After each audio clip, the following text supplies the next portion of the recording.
counties will be identifying their Senate candidates. 28 counties will decide on their woman representative candidate, and 138 constituencies will be going to the polls to decide their members of parliament. We'll be joined by Ben Troy, who has pitched camp in Meru County. And we'll be hear what he has to say from his end. Ben Troy, if you can hear me, maybe you can tell us the latest from your end. And has the voting exercise begun in Meru County, or in the polling center that you are at? Okay. Ben, if you can hear me, kindly tell us what is happening on your end in regards to the voting exercise. Has it begun, and are there any, how has been the security? Has it been beefed up? Tell us more, Ben Troy.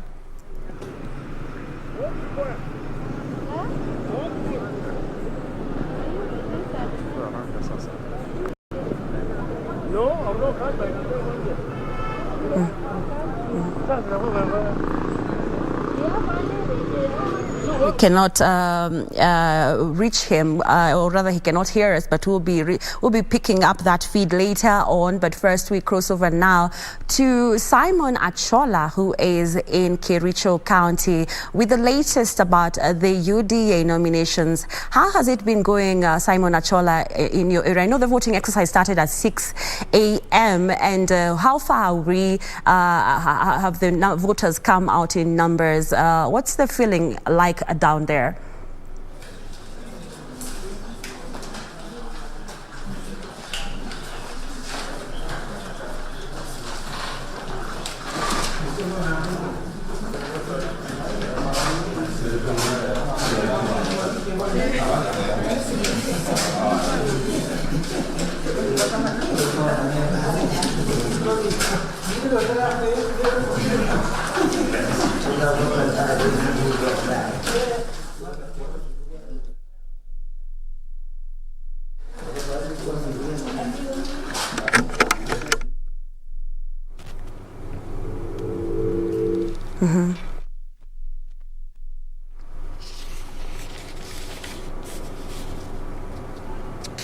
Well, it seems there's a technical hitch there. We cannot be able to communicate with our reporters who are on standby, or are rather in various counties, just to see how the exercise is ongoing. As you can see there on your screen, voting is ongoing in various polling centers, and we will get to know, to hear from the reporters themselves who are on the ground about how the exercise is ongoing. Just to continue a bit with the UDA nominations, I know it's a center right now. Everyone is looking at various what is happening across the counties. We'll see that the party has since acquired around 75,000 transparent ballot boxes, complete with 650,000. 300 international observers will oversee the United Democratic Alliance nomination exercise that kicked off today in the morning. And according to what Mauro was also saying, the exercise is being conducted in 36 counties, and just a few of them, that is the Nakuru Town West and Nandi Hills, will not conduct the exercise today. They'll do it on April 19th.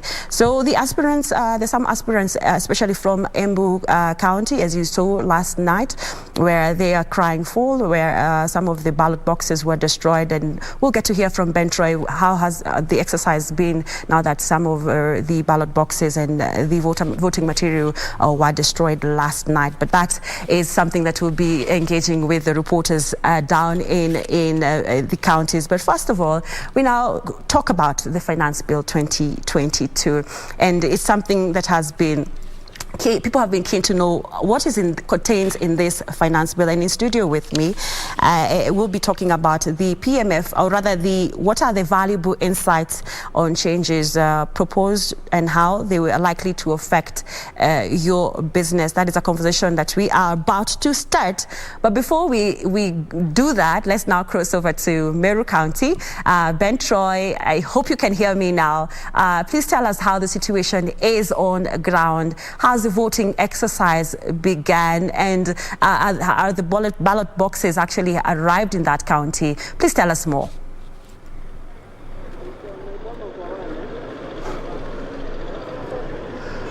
Good morning and a warm welcome, Njenga, back in studio, and to all Kenyans indeed. And we are coming to you live from the slopes of Mount Kenya. Yes, we are indeed in county number 12, the great county of Meru. Is a county with around 1.5 million people and about slightly over 700 registered voters. We are in our third polling station. This is the Pig and Whistle polling station. Earlier on, we were at the Njenga polling station and the DEB primary school right here in the Meru CBD. This is the North Imenti ward. Of course, Meru County having nine constituencies and 45 wards. That is 5 wards per constituency. And cold reception is hardly a suitable word to describe the reception here.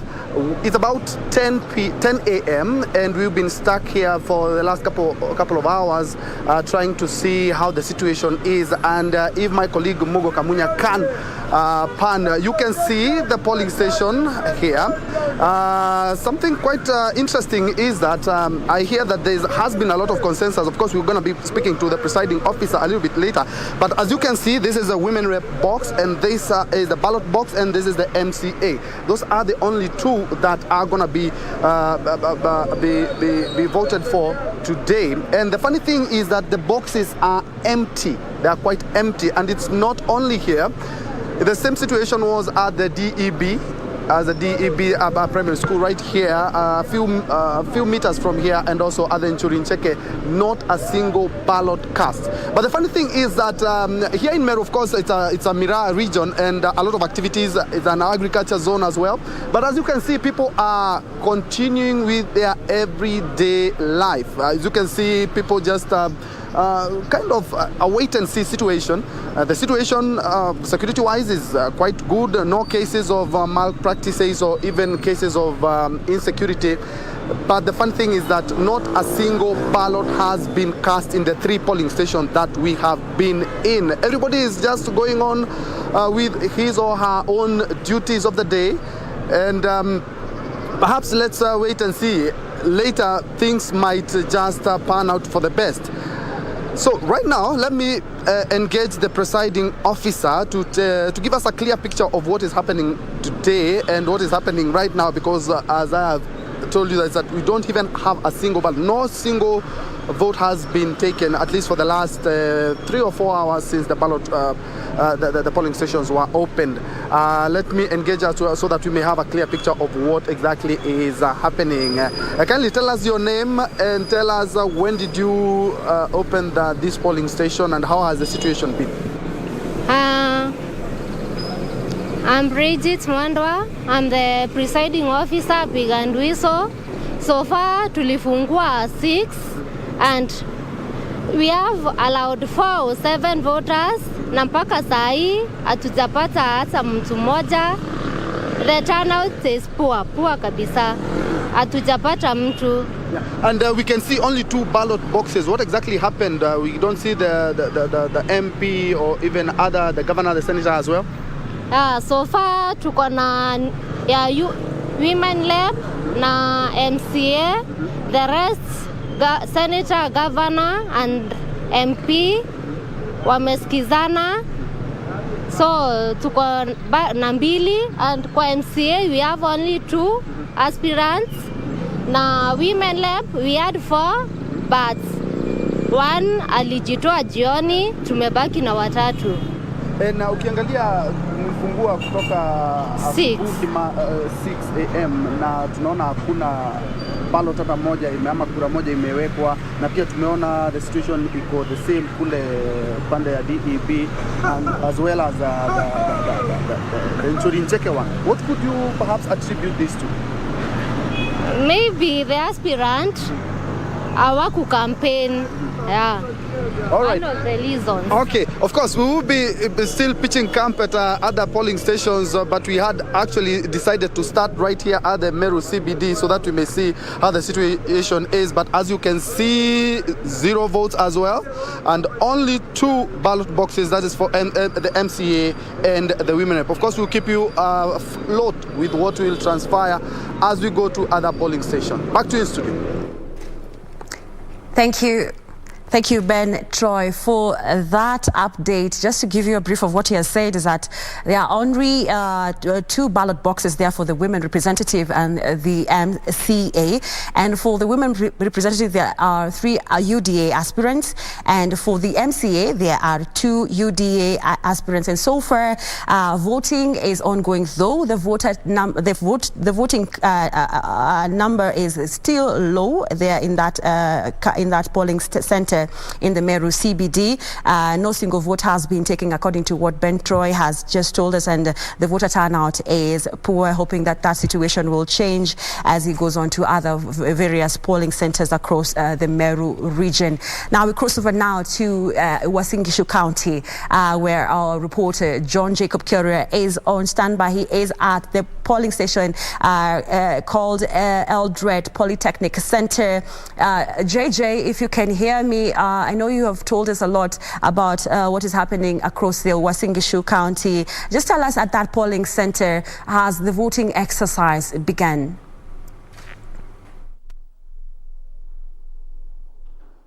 Thank you, Kericho Njenga, back at Broadcasting House. We are in Eldoret Polytechnic. This is the county tallying center. But of course, at this point, it is serving as one of the polling stations for the nominations ongoing for UDA. Quite interestingly, this is a painful process, obviously, because it's 17 minutes past 10 and the exercise is yet to kick off. What is happening inside here is the preparations ongoing, the putting in place the ballot papers, as well as ensuring that the agents are well in order and well briefed before this exercise can start. And we would imagine most of these people lining up here woke up very early in the morning to participate in these nominations, and they're yet to kick off.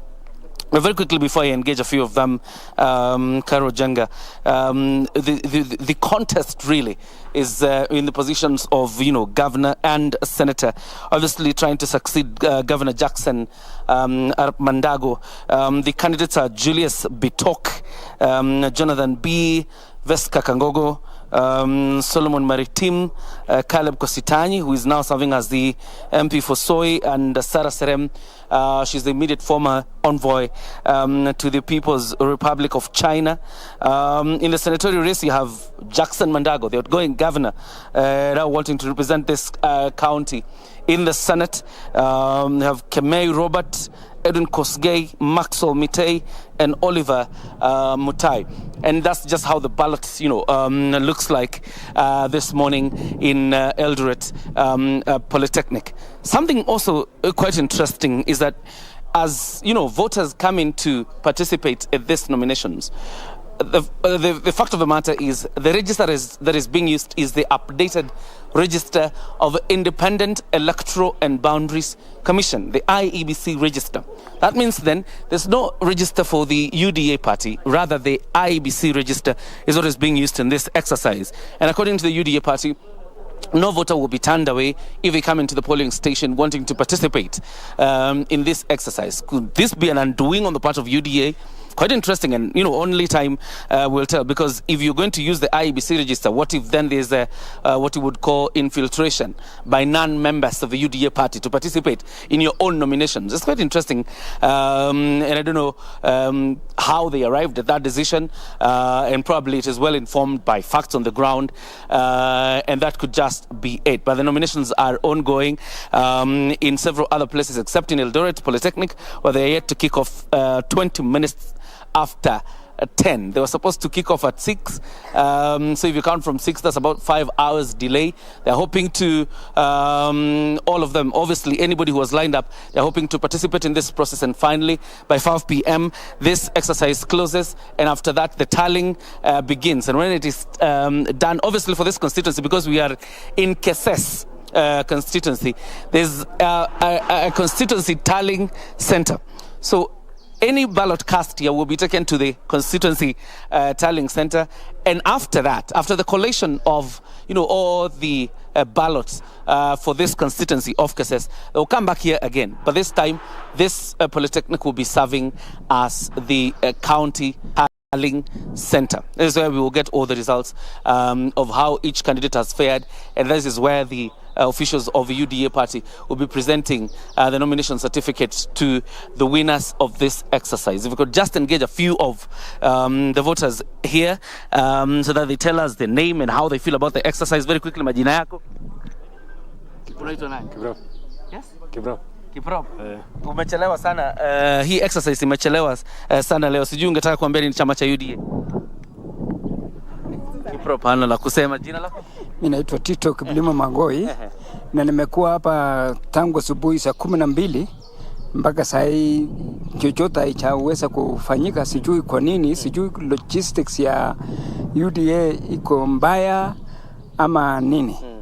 Tunaomba warekebishe hiyo ili wapate watu kuparticipate kwa hii nomination. Alright. Wenyeji wametoka kazi zao na wangetaka kurudi kwa makazi zao wakimaliza na shughuli ya uteuzi. Mama, unaitwa nani?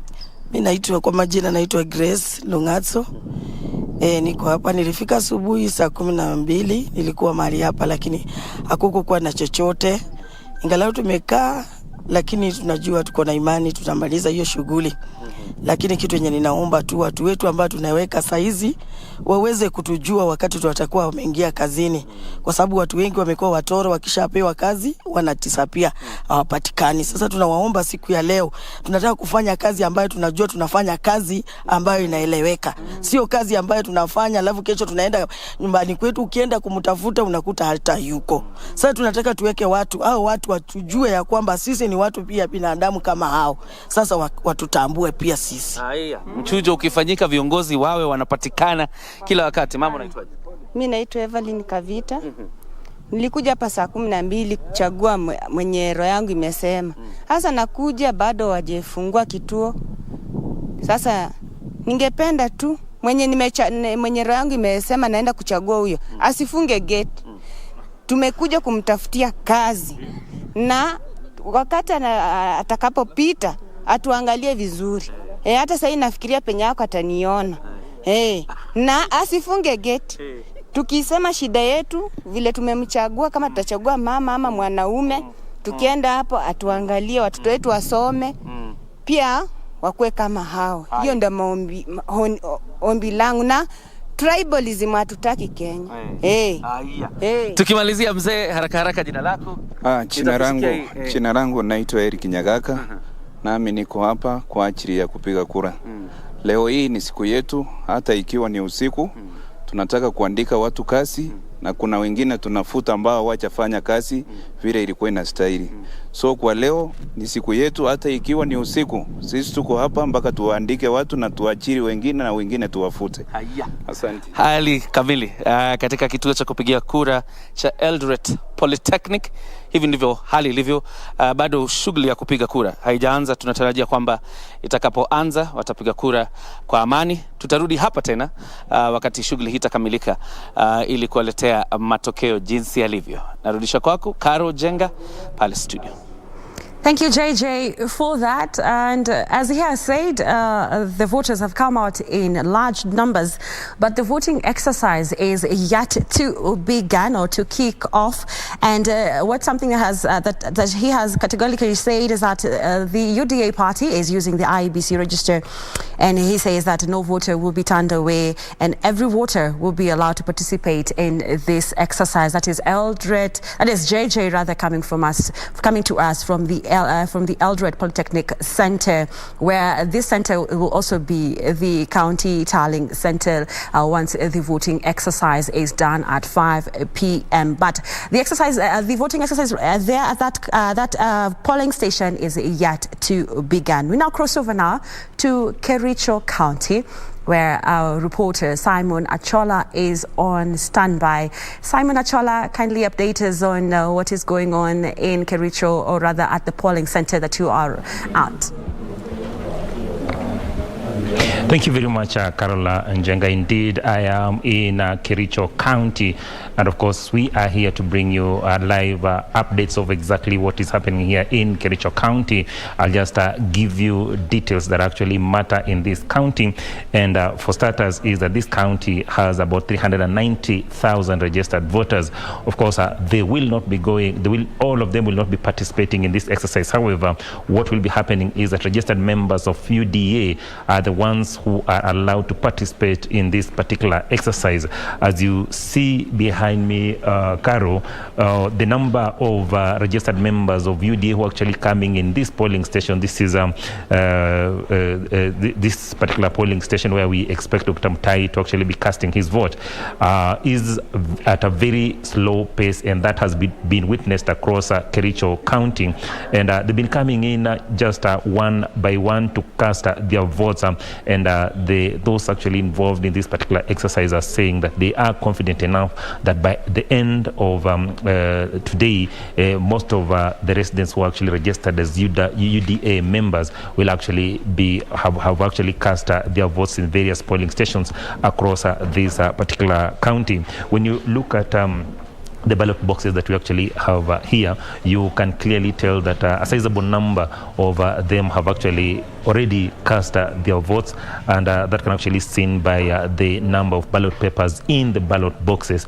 And of course, they're saying that they are confident enough that most of them will actually be coming and doing what is expected of them in terms of identifying the person who will be flying the flag of UDA in the general poll. But you'll be asking yourself why the hall is almost empty, and my colleague will just try and show you the pictures outside, which of course brings us into perspective of exactly what is happening here. You remember that this is largely an agricultural county, and most of the locals are actually involved in tea planting and tea plucking. And as you can see on your screens right now, those are the locals who are actually busy in their tea farms. Some are actually plucking tea, and others are actually tending to the tea plantation. And we are told that probably later in the day, most of them will actually be streaming to various polling stations across this county, so that then they can actually cast their vote. However, Caro, I will just talk to one of the people who have actually come here, who are actually witnessing what is actually happening here at Chebagal polling station. And of course, he will be telling us how the process has been since morning, and what exactly they expect of the process as we go forward. Habari yako bana? Mzuri sana. Naomba niambie jina lako ni nani na umefika hapa saa ngapi kufanya shughuli ipi? Naitwa Lawrence Kipto Cheruiyot. Lawrence, niambie shughuli hii ilianza saa ngapi na hadi sasa inaendelea vipi, na kiasi tuna kwamba watu hawako, nini haswa inaendelea? Exercise ilianza saa 12 asubuhi na imeendelea kwa njia mzuri sana. Watu wanaendelea kukuja. Kuanzia asubuhi tumeshuhudia watu wengi sana wenye wamekuja kupiga kura. Sasa tunaona sasa hakuna watu wanaendelea kukuja, lakini kama watachelewa kidogo. Wengine wameenda kuchuna chai, lakini wanakuja. Tujashuhudia visa vyovyote vya kuashiria kwamba pengine kutakuwa na utovu wa usalama ama hali kama hiyo. Pengine hii ndio hali halisi ya wakazi wa eneo hili ama ni kwamba kampeni hizi zimeendeshwa kwa njia ya amani kiasi kwamba wakazi wa eneo hili wameamua kwamba shughuli yote itafanywa kwa njia ya amani? Watu wetu hawakuanga na mambo mengi sana. Wanakuanga watu wazuri. Si ati ni leo tu peke yake. Tunakuanga hivyo kila wakati. Hapa tunajua ni nyumbani kwa Daktari Dr. Mutai, na tuko na watu wanapika kura kwa Dr. Mutai. Kuna hawa candidates wengine, lakini hatuna kila kitu kitakuwa sawa. Asante sana Caro. Of course, that is what we've been listening to or hearing across the county. Most of those who've actually come to cast their votes have insisted on the need of actually this exercise being carried out in a more peaceful manner. But Caro, this is also a very interesting county. Just 2 days ago, for the very first time, of course, this is not the very first time it's happening in the country, but But for the very first time in this county, we saw locals actually raising resources for a candidate so that then he can actually participate in this exercise. And most of them have actually been saying that they want this exercise carried out in the most peaceful manner. The other thing is that we've seen other parties using digital format to actually cast their vote. They have decided to use the manual procedure, and this particular polling station, we are told, has about 600 registered UDA members, and of course, as we speak right now, a good number of them have already arrived here and cast their vote. And as Silas has just said, most of them are also still in the tea plantations, of course, tending to their farms. And we are expecting that in the course of the day, most of them will actually be coming here so that then they actually participate in this exercise. Of course, they will be casting their votes to decide who will be flying their flags on MCA ticket. They will also be doing so on MP ticket, and of course, women rep ticket, and the governor's ticket. However, the Senate, they will not be participating in that exercise because we are told that the only one candidate who actually showed his interest in that particular seat on UDA ticket is Aaron Cheriot, and of course that says that probably he will be getting a direct ticket to actually participate in the next poll. But also important is that the governor's seat has actually attracted about 4 candidates, among them Charles Ketere, the former cabinet secretary for devolution and of course energy. We also have the current deputy governor Lily Ngoka, and we have Professor James Sang, we have Dr. Erika Mutai, and Fred Kirui. We also told that Fred Kirui actually stepped down for Dr. Mutai, and of course that will be giving a very interesting contest going forward. So then we will be, of course, keeping it locked here in Kericho, so then we actually give our viewers and listeners an accurate update of exactly what will be happening here, and at the end of the day, what Kericho residents would have decided in terms of who is going to fly the UDA ticket in various posts across, of course, the line. Back to you, Karo Njenga. Thank you. Thank you, Simon Achola, for that update. The voting exercise, as you've seen on your screen, is ongoing at that polling center, and voting for the gubernatorial seat, the women rep and the MCA is ongoing. Achola, they are telling us that it's only one candidate who is vying for, or rather who is an aspirant for the senatorial seat, but that is not going to participate actually in that exercise, since it's only one candidate. Now we cross over now to the interview of the day, and as I had earlier on said, we will be talking about the Finance Bill 2022. And in studio with me is Noah Ndakala, who is the managing partner at Ronald's LLP. Thank you for joining us and for giving us your insights regarding this Finance Bill 2022. Yeah, thank you. Maybe we can start from when you read that finance bill, what were your valuable highlights, and what can you pick from this Finance Bill 2022? Yeah, thank you, Caroline, and good morning. This is a good opportunity for me just to say a few things, and maybe before I go to the nitty-gritties of the bill, I just want to make a little comment on the fuel, the ongoing crisis, the ongoing fuel crisis. I think it's one of those saddest moments, especially that this country primarily runs on fuel. So there's almost a stalemate. If you go around, there's a lot of traffic around petrol stations, and I think if you look at the investment in terms of the resource wastage, people just queuing for fuel, traffic, and lost man hours is quite a deplorable state. And we hope that the government can address this in the shortest time possible. It is even worse up country because again, the local economies run on fuel. You are talking of people traveling from point A to B. So the urbanites are a bit okay, but if you go to the villages, it's not good. So we hope that the government can rein in and address the issues. Of course, we know there could be issues on fuel hoarding from the marketers. There's issues of complaining about the subsidies. Yeah, but what I would want to urge people is just be patient and hope something will happen and we'll be back to the normal state, because there's just so much fuel that can even fill a car. So whether you are going to the petrol station, you are not assured, because again, you'll still have to refuel the car. So let's everybody just be patient and use whatever resources that we have so that we can keep this economy running. So, okay. Yeah. Now coming back to the Finance Bill 2022, just break it down for us. What are your thoughts in regards to this bill?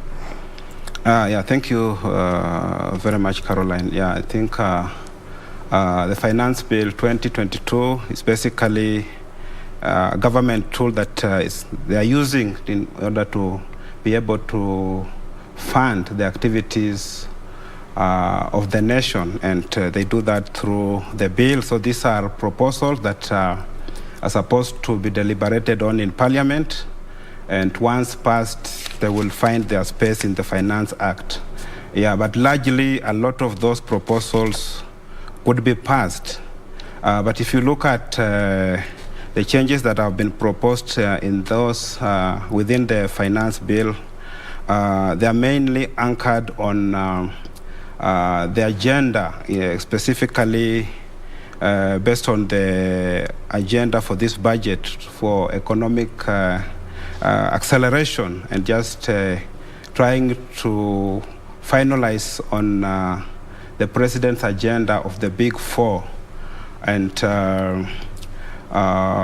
it looks like this is a legacy budget, so the president is also vulnerable to just ensure that as he exits office, he leaves something for Kenyans.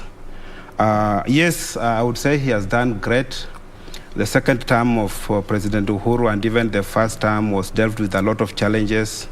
We are coming from and haven't recovered from COVID pandemic. We are also still in the implementation of the 2010 Constitution. There are issues of devolved governments that again are forming a critical mass of those budgets, and also just to finance education. So if you look even at the budget allocation, the resources are allocated specifically to be able to meet the initiatives within the Big Four agenda, but again to also finance what we call the economic stimulus program. And this is part 3 of the same, which is supposed to just ensure that the government is also able to give back and motivate the citizens into giving them some reprieve and reliefs, specifically on the youth, women, and also the issues of small and medium enterprises, the SMEs, and also the issues of affordable housing and also affordable universal health care. Yeah, so if you look at the proposals that have been made, largely we are talking about the changes within the VAT Act. We also have changes within the customs and excise. We have also changes within the income tax, and also the other miscellaneous amendments that have been proposed. And also we have issues that are supposed to aid in the tax administration to ensure that, again, we have sound policies to be able to also manage and collect the revenue based on the targets that have been set. Yeah, so a lot of the proposal, I could say, this more of a continuation, because I cannot see major changes. But again, I would say the expectations of the normal mwananchi have not been met, because we are still faced with the issues of the rising cost of living. The food prices have gone up.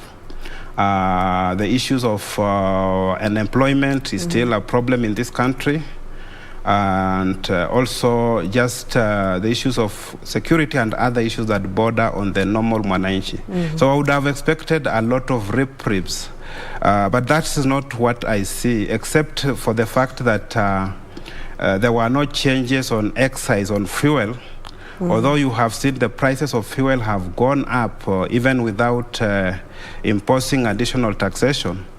So again, there are issues of inflationary and all those. They are still affecting us even without having to propose additional taxation on fuel. Yes, yes. As you have said about the Kenyans decrying the high cost of living, the escalating food prices, and yet here we have a Finance Bill 2022 that is proposing to remove VAT, or rather to add a 16% VAT on wheat and maize flour.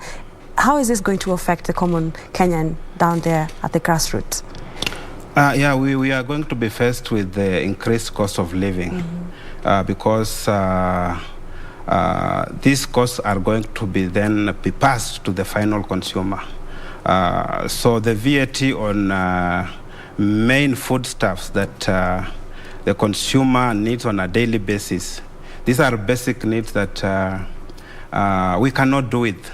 So it's quite a misnomer to see that the government is almost at a very hard place, that they look that they do not have options, and the only option is to really tax people on consumption, and that's not a very good way to go.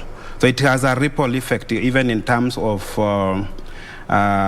disposable income. We are saying that these taxes are being raised when we are faced with an economic crunch, that the economy is not doing as well based on the increase in food prices. So this will really affect even ability of the normal mwananchi to spend. And unless there is something that can happen drastically, we will be faced with a crisis, specifically that we are now going into an election period where the costs are going to really be high on us, and the expenditure from the government side is going also not to really focus on the normal mwananchi. Would you say inflation and taxation pose a threat to human survival? Yeah, those two things are quite a misnomer because they are within the fiscal policy. Because when you are faced with inflation, then you are talking of increased food prices, because then the value of money is depleting. We are also saying that, again, because of the increased cost of living, even businesses have problems just meeting their normal operating expenditure. And usually what happens is that you are going to see massive termination, or what we call unemployment, and those people are going to have to be retrenched because usually when businesses are not doing well, the very first thing to do is to start cutting costs on employees. And then we are going to be faced again with the issues of unemployment. And when you bring in the issues of taxation, they even compound the problem and it makes it quite difficult. So we need a very good tax-efficient policy in this country that can be able to address the issues of taxation. And again, we need a very good policy to ensure that we are able to contain inflation and ensure that the food prices are not adversely affected, because they are going to touch on the very basic person. They are the grassroots. Okay. Yeah. If you were like the CS for Treasury, and given that you have to raise about 50.4 billion shillings to finance a 3.3 trillion budget, which areas would you have targeted, before we delve deeper into some of the areas that have the CS has said that they will ensure that these areas get the necessary revenue to finance this budget? I would simply go to the very basic tenets of taxation, and a tax system must be able to give comfort to the taxpayers, in the sense that I would do the basics of just like expanding the tax base, where we have more people paying taxes as opposed to just a few individuals. And there are so many businesses that have capacity to pay tax, even within the Juakali and the informal sector. But then how can a system of taxation allow them to pay tax in a very simple way, so that the tax is certain, and yet even the cost of compliance, even to those Juakali artisans, is so simple and not retributive. That's what I will do. I'll encourage the expansion of the tax base so that we have more people paying tax. But again, I will also ensure that the people who are making more income are able to pay a little bit more as opposed to those who are not earning more income. And I will also ensure that I give reliefs to the low-income earners, because then they are left with a good disposable income, because these are the people then who run this economy. Every day they are the ones who are spending the money, and that expenditure, the expenditure that is within the many masses, this is what is then running this economy. Because then we are saying we are leaving them with some good money that they are then able to go and buy and just be able to then afford. Even those people who are in business, manufacturing, production, their goods are able then to be bought, and then you shift the tax to businesses that are making profits, rather than trying to really be very ruthless with the Wanjiku. Yeah. Okay. Now, delving deeper now into the finance bill, the finance bill proposes to reinstate excise tax on betting to 20% from the current 7.5%. This is after a push and pull two financial years ago. How will this have, what effect will this have on the industry? Yeah, I think we'll see the same effect that it had, where you had all these betting farms getting out of the market and having a stalemate within that. You expect again a lot of antagonism in terms of just this country becoming unpreferred for investments. And we will lack what we call the foreign direct investments, which we need to spiral this economy. As much as we are saying this is a sin tax, meaning that they are taxing for the adverse effects for businesses within that sector.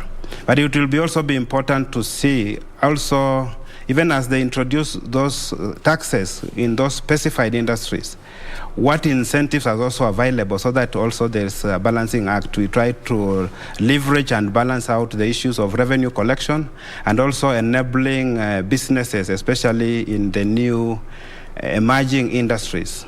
Yeah. Okay. And will the government plans to also amend taxes on key products, including motorbikes, and also make it mandatory for riders to pay third-party insurance policy? I'd like to know how possible this is from your end. Yeah, and again, I will say it is a wrong move, because that is what I would call a knee-jerk reaction, because it's sort of like trying to not provide a cure, but then you are reacting, because I think we all know that the borders employ massive Kenyans.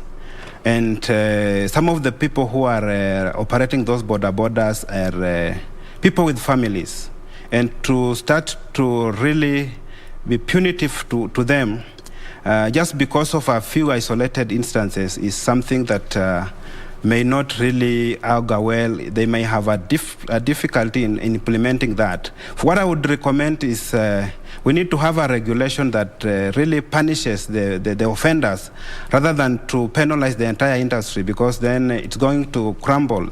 These are initiatives that also is similar to the introduction of minimum tax that was fought and it was not implemented. Because then you are trying to introduce something that is much more anchored on collecting revenues and making very difficult for border operators and other businesses to operate. Because if you are going to say, let them have comprehensive insurance, there are also other, even, for example, like the public operators. Some of them are on third party only, the matatus. What is going to happen? Are we going also to bring them into that, the same net? What is going to happen? How is the industry going to respond? respond. These are services that really every single one of us rely on. And is going to cause a stalemate. And these are some of the things that then become very difficult to the normal mwananchi, because something is introduced, yes, but then the effect to the normal citizen is quite impactful. And I think it's something to think about. I doubt that proposal will go through. I'm really waiting to see what our MPs will be passing in Parliament. I doubt, especially in an election year, again, when a lot of people within that industry are also the voters, I do not see it passing. Yeah. Oh, okay. Before we continue with this conversation and look at the proposed introduction of the 25 excess duty on all imported potatoes, we'll now cross over now to Nandi County and hear what the latest is from that end. Wamejitolea kabisa kufanya kazi hiyo kwa hali na mali, wakiona kwamba kwa sababu ya mapenzi yale wako nayo kwa chama na mapenzi wanapenda kwa demokrasia na kupenda kuchagua viongozi wao. Sisi tunataka kuambia Wakenya kwamba Embu wako tayari. Nataka kuambia wale wako nyumbani, wako mashambani, wako sehemu mbalimbali saa hizi kwamba mko na muda wa kutosha kuhakikisha mmefika polling station na kupiga kura, na iwapo utakuwa umefika hapo saa 11 hautafukuzwa, utapiga kura yako mpaka umalize. Yeah. Na mheshimiwa, nikikuuliza kuhusu kisa cha jana, je, mulitarajia kwamba mambo kama yatafanyika, na munadhani ni nani? Je, munaona what do you attribute that chaos? Tunaona kwamba kweli kwamba tulitarajia kwamba competition itakuwa ya juu, lakini hata kufikia kiwango ya kusema kwamba kuna mtu ataenda kuchoma materials ambaye haina makosa, haijafanya chochote. Sisi tunataka kusema kwamba tabia kama hiyo lazima tumalize kwa Kenya nzima, na nafurahi kwamba hiyo incident ilipokuja kidogo, wananchi walichotolea hapo nje wakasimamisha, wakaokoa ballot papers zingine, na hiyo mambo ikaishia hapo. Wengine wangetarajia iendelee leo, iendelee kesho, ikuwe ni... Unaona kama ni vita vya ndani kwa chama? Naona ni watu wachache, ni watu wachache ambao wameogopa uchaguzi, na pengine wameingiwa na wasiwasi ya uchaguzi, na kwa sababu sasa kura ni leo, jana pengine hawakuwa tayari kukua kwa kura leo, wameleta ile maneno wameleta, lakini chama imesema itachukua hatua. Imewaita aspirants wake ambao walikuwa karibu na sehemu hile wakuja wajieleze. Hatusemi kwamba walifanya makosa, lakini wapewa nafasi ya kujieleza. Pia chama ina monitor kwa nchi nzima. Mtu yoyote ambaye atapatikana amelete vita na rafsha na nini, ataondolewa kwa chama. Kwa hivyo hamuoni kama ni siasa zilikuwa pale? Wanachama wa UDA high stakes wenye wanaona kwamba hizi ni kura ambazo kila mtu anavutia upande wake. Sitaki kuingilia uchunguzi sana, kwa sababu polisi wanachunguza, chama inachunguza. So kwa hivyo sina waziwazi kwamba askari wetu watafanya kazi nzuri, na wale ambao walifanya kazi hiyo, kwa sababu ni kisheria ni jambo hatari sana. Wale walifanya namna hiyo, tutahakikisha kwamba wamechukuliwa hatua ya kisheria. Kwa hivyo mheshimiwa, kuna mtu kule nje anajiuliza, tunaona kuna majina yenye yamesemwa kule nje kwamba kuna some politicians wenye walikuwa chini kwa chini wakitaka kuleta hizo rapsha pengine. Nataka umueleze Mkenya tu kwa vizuri. Je, kuna siasa ziko pale ndani kwa chama? Nadhani ni mashindano tu. Sidhani kuna mtu yoyote ametoka nje kuja kusema wanataka kuingilia. Kwa sababu hata ukitaka kuingilia kwa Embu ni 99% UDA. Hakuna mtu wa nje, hakuna mwanachama wa chama kingine, hata ukitaka kujaribu. Ndio uliona vile clerks, agents hapa wamesimama imara, ni kwa sababu ile support ile chama iko nayo iko juu.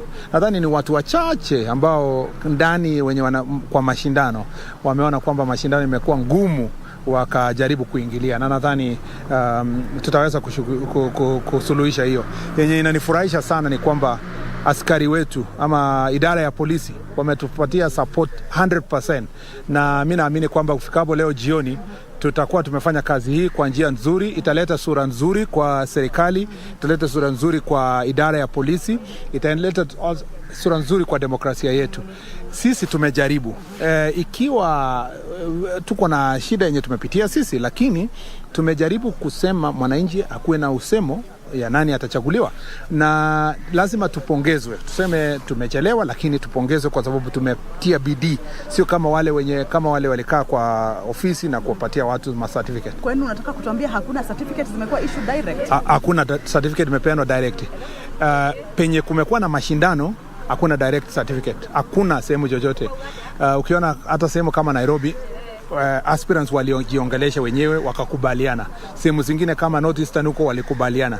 Sehemu kama county yangu sikupata mtu wa kushindana na yeye. Embu kuna direct zilizopeana? Embu hakuna hata mtu mmoja alipewa direct. Nadhani sidhani, pengine kuna MCA ama MP moja pale akupata mshindani, lakini hakuna mtu amepewa ati direct nomination. Kwa hivyo wote ni kwa debe. Wote wametokea kwa debe ama wamekosa mtu wa kushindana nao.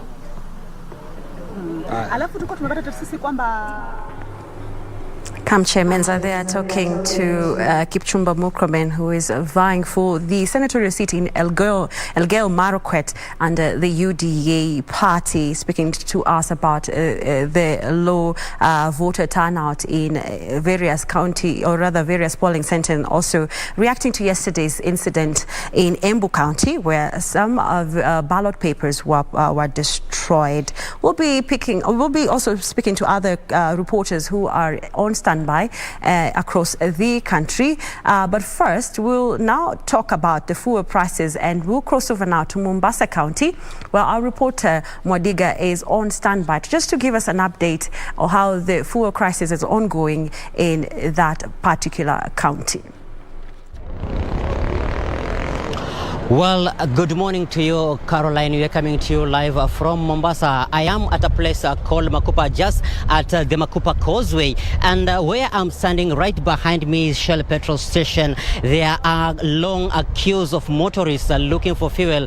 This is almost a week now since the onset of this fuel crisis, and mostly motorists are complaining. Even the common mananchi, those passengers also complaining. The fuel shortage has has forced the inflation of or the high cost of common or basic commodities. And I'm hereby joined by motorists who have spent hours here looking for this commodity. Ndugu, karibu, unaitwa nani na shida ya mafuta imewasumbua vipi? Naona kwa nyuma watu wamejaa, na wewe umekuwa hapa kwa muda gani kutafuta mafuta? Kwa majina naitwa Hamza Badio, na nimekuwa hapa kutoka asubuhi saa 1. Shida hii mafuta imetusumbua sana hii wiki yote, karibu wiki 3 hii hapa Mombasa. Kila station ukienda kumejaa, hakuna mafuta. Ukienda hapo naambiwa hakuna petroli, na hiyo kama iko pia huwezi kupewa zaidi ya 2,000, 1,000, wengine wanapewa 300. Hapa ndio nimesikia wanaweza kupatia 1,000. Ndio nimekuja hapa kutoka asubuhi, niko hapa na sijapata njia yote. Nimetumana mtu kwa geleni alete, lakini pia sijapata. Na ofia huenda hii gari nikatoka nayo hapa nikaenda kata mafuta njia ya barabarani, nikatoa ni shida, na niko peke yangu kwa gari, kusukuma ni shida. Ndio kutoka jana natafuta mafuta sijapata. Na leo nilikuwa nisafiri niende Malindi, na hiyo gari siwezi kwenda sababu juu mafuta huwezi pata full tank ama half tank. Imekuwa shida sana kwetu sasa. Serikali angalia hii maneno basi. Mazee tumechoka wiki hii yote. Hata kwa kuna shida hivi huwezi kwenda ghafla mahali na gari. Inabidi ukae utafute mafuta mahali iko, tena ukipata ni kidogo. Unaona? Hii shida imetusumbua sana. Kutoka jana nazunguka usiku, kakuta nipata 500 tu imeisha. Sasa nimekuja hapa kutoka asubuhi mpaka saa hii maji sijapata, na nimetumana mtu pia, yule mwenzangu pia hajapata. Na ofia nikitoka na hii gari hapa nitaenda katika mafuta njia, nitafanya nini? Sasa itabidi nitafute parking niweke hii gari, niache funguo niende na mguu. Shukran sana. Alafu pia kuna kaka pia hapa, utasongea karibu upate kutueleza kwa majina unaitwa nani na shida ya mafuta imekusumbua. Habari ya leo babangu. Naona umekuwa na gari hapa kwa muda mrefu. Umechukua muda gani ukitafuta mafuta hapa na tatizo limekusumbua kwa muda gani? Anza kwa majina hapo utaangalia kamera. Kwa majina naitwa Diofira Skimeu. Kutoka asubuhi niko hapa nikitafuta mafuta.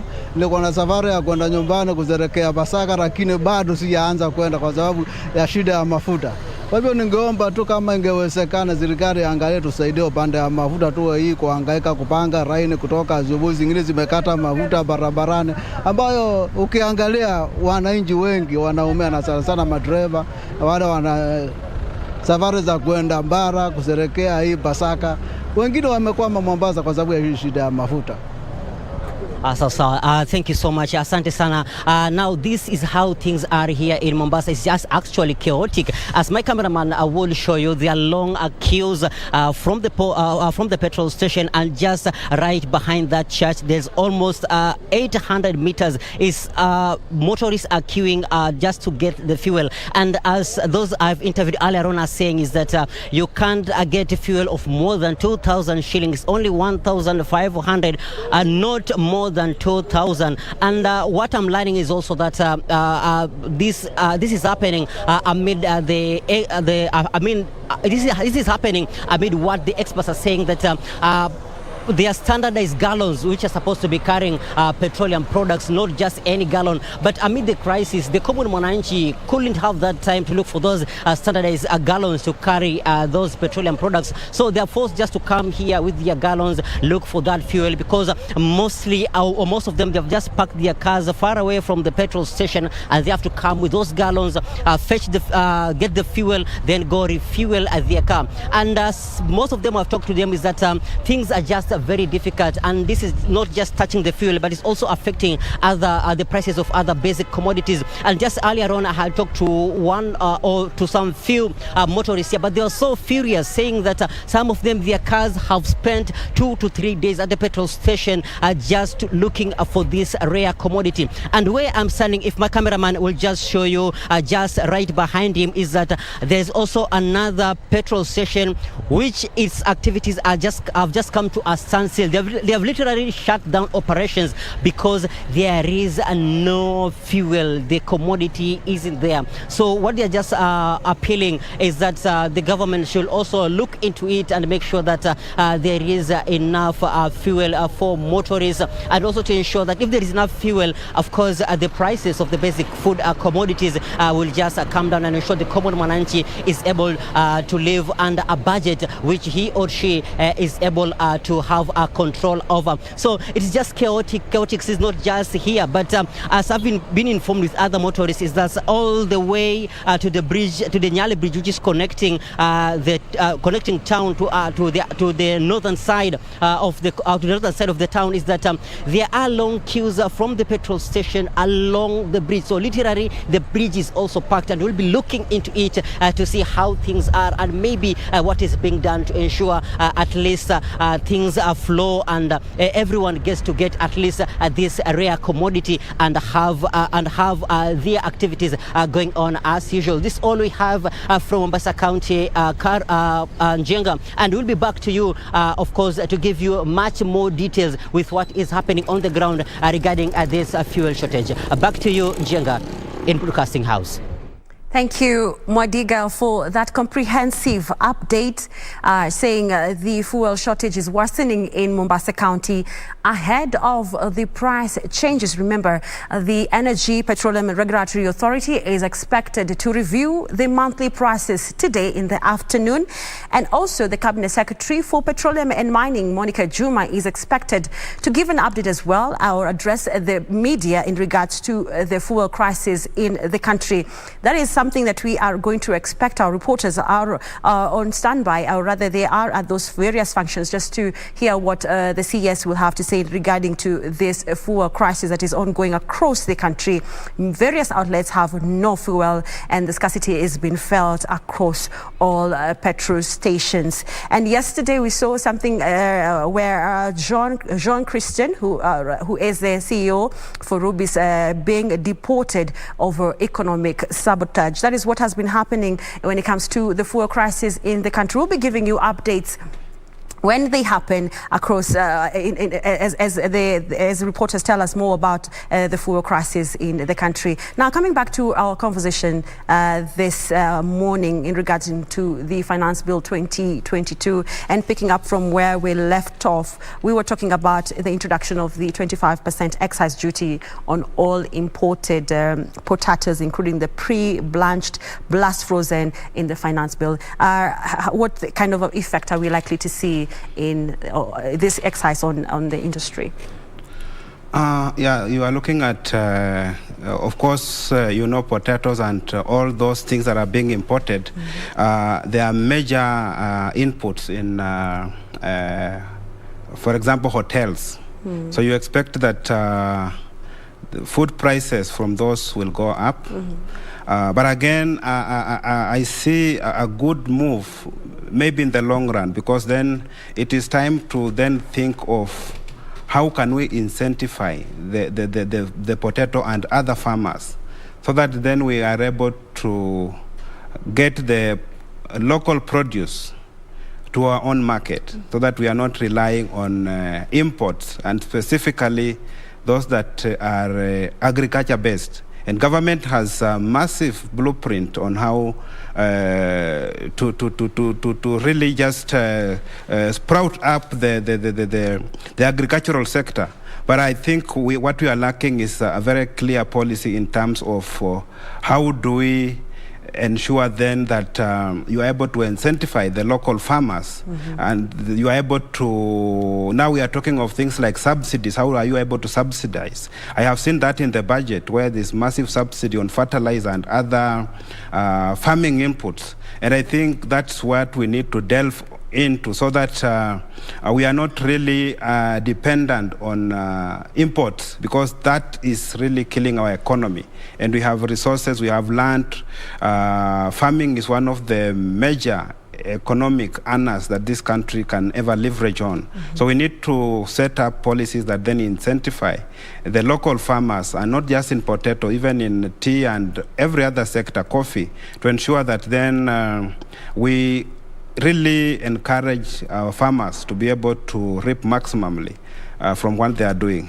Of course, I have seen also other incentives, other than just saying, okay, they are retributive in terms of excise duty. I have seen there are also exemptions on other very important, like if you go into the healthcare. The drugs have also been exempted from the 25% excise duty. We are also seeing that the locally assembled vehicles are being exempted from not just excise, but also VAT. So what is the silver lining within that? That's what then we need to, because when you're looking at the passenger vehicles, we are using quite a number of passenger vehicles in this country. How can we incentivize so that even we stop importing the passenger vehicles and just encourage the local manufacturers? And this is where you are going to have a ripple effect in terms of employment creation for the youth, innovation, and then this country will really be able to not to worry with these retributive measures, but then we'll be able to generate income locally. A very maybe key issue in terms of excise, I've seen the CS through this bill is proposing to allow the commissioner to decide imposition of excise on specified products, and they have been left at the discretion of the commissioner.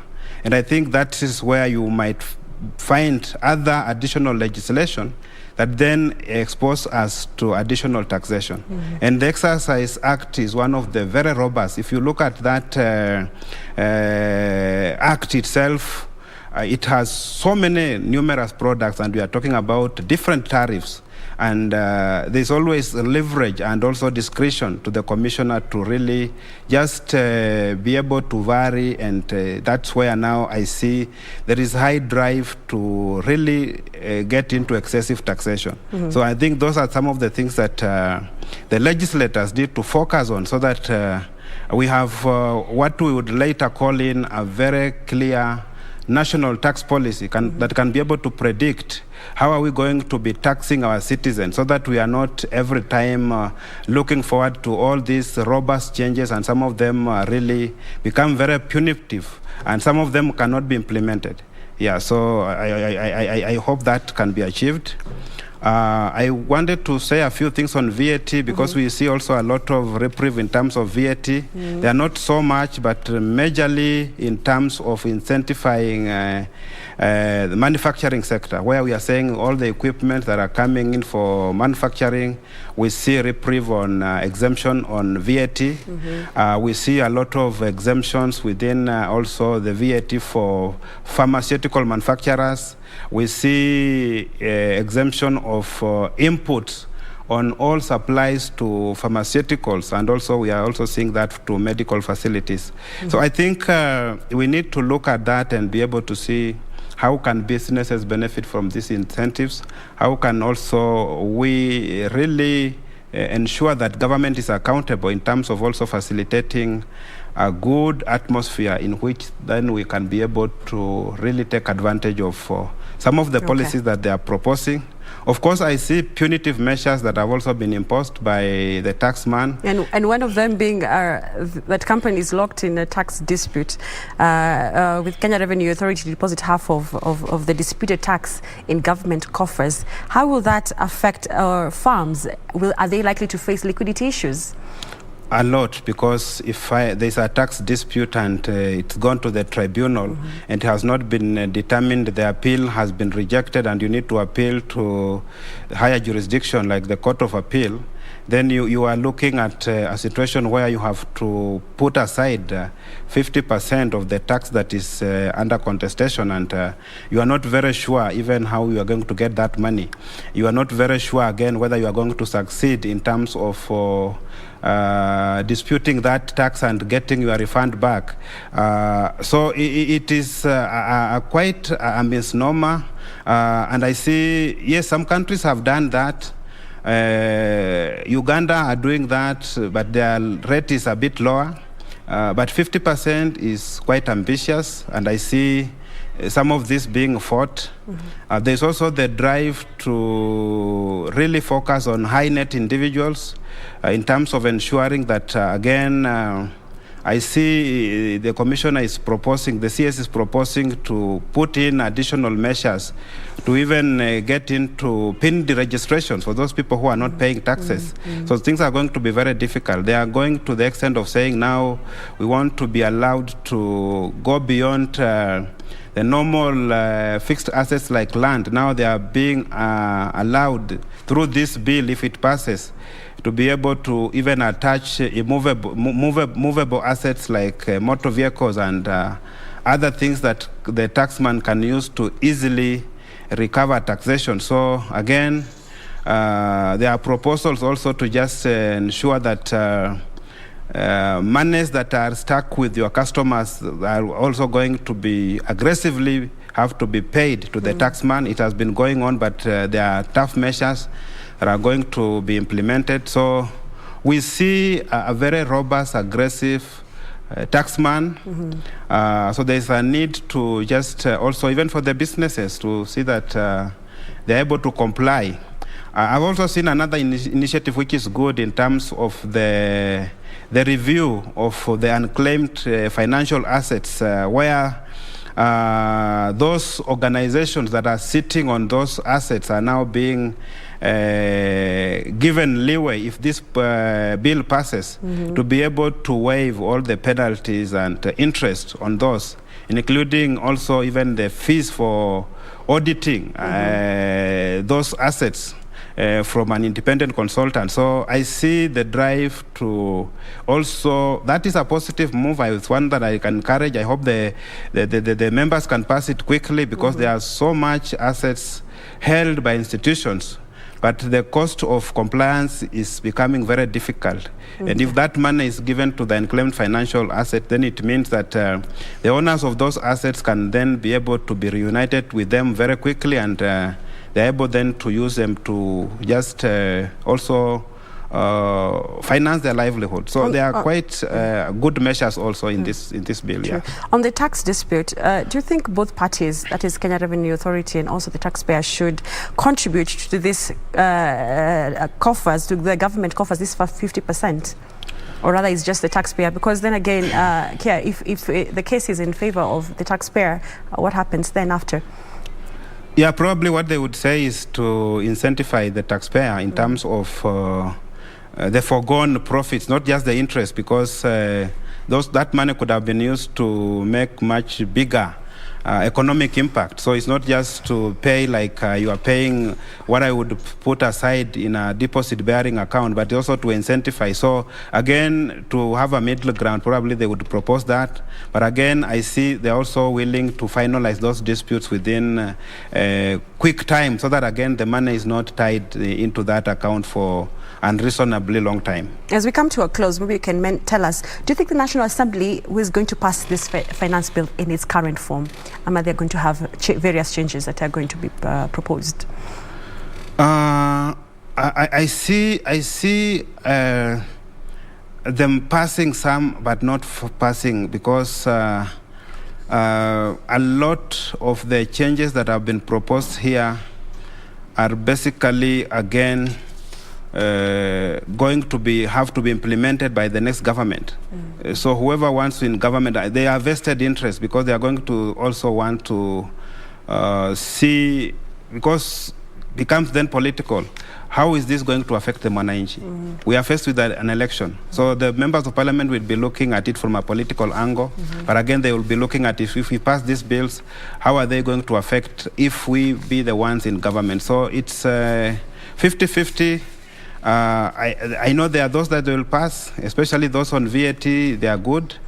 Probably they need to really mirror on those that affect the customs and excise. We haven't talked about the issues of debt, which is huge, and also need to look at how they can also just ensure that those proposals within the bill. I've seen the CS is proposing to peg the borrowing on 55% of the GDP. We are only at 23, but we are straining. So that is again taking us into high debt.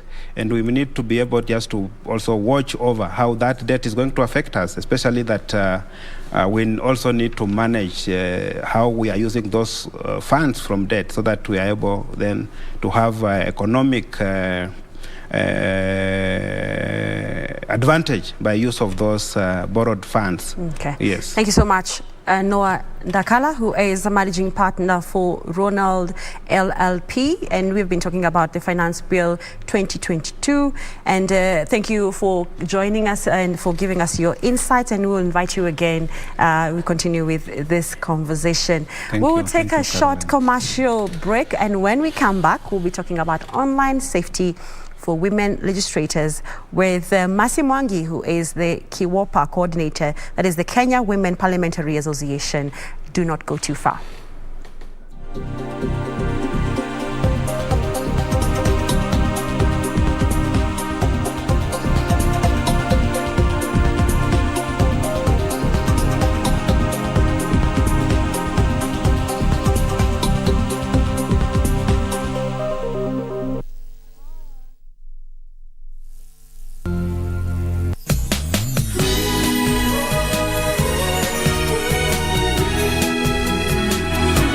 I've drafted the contract. You just need to sign it. Why? I'm an excellent beautician. Why is no one willing to hire me? The worst thing is, some of them are my old friends. I want to hire her. I'll let her work in Venus again, doing the lowest job so I can insult her. Give us a minute. I have something to say to Miss Gao. Dad. You leave too. Oh.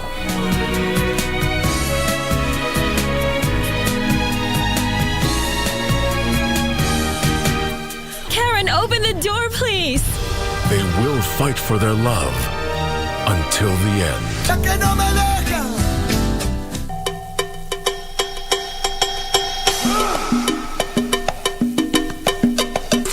Hautambuli huku mpaka uniambie mbona umekuja huku. Never, ever ask me that question again, okay? No. You parked and left us. I mean, who does that? Your own kids. I left you a rich dad. Really? Just pack up and leave. And you're? I am like your father, and you can learn a lot from me. I haven't learned a lot from my own father. Please leave my son's office before I call security on you. There's one department I've not met. By all means, please do. Call them.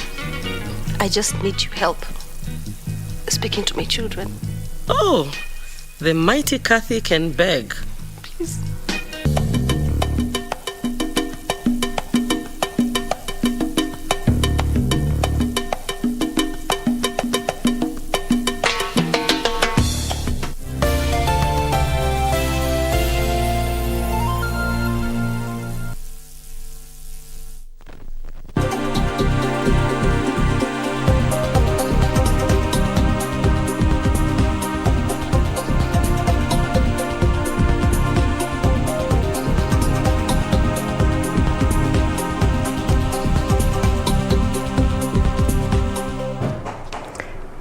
Welcome back. This is Business Check, and we've been keeping tabs on the ongoing voting exercise that is happening across the county in regards to the UDA party nominations.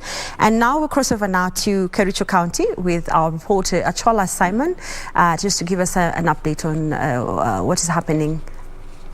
Kericho and Highlands Primary School.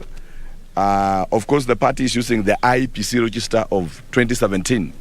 And sometimes you go, you may miss your name there, probably because you registered much later after 2017. And it's not out of anything fishy, but it's because the party sticks to the IPC 2017 register. But on the list, the voting is smooth, the voting has no problem, and so far so good. We really thank the party for the organization, and we thank sincerely the people of Kericho from the depth of my heart for turning out in numbers for this exercise. But that's the last thing that I would want to mention. This is my polling center. My wife is here, just voted. And the only thing that I would want to say at this point of time is that we continue to ask our agents, we continue to ask everyone that stay along at the polling center. If you can go home for lunch, you can just go for lunch, a break, and then come back by around 6. Wait until the final tally is done. Then go home and celebrate your candidate. Just stay around and hang around. This is my home center. This is my local polling center. All these people are my brothers and sisters. We grew up with them. We went to school with them. We ate with them. And I want to thank them for the amazing, amazing love that they have shown to me and this exercise this far.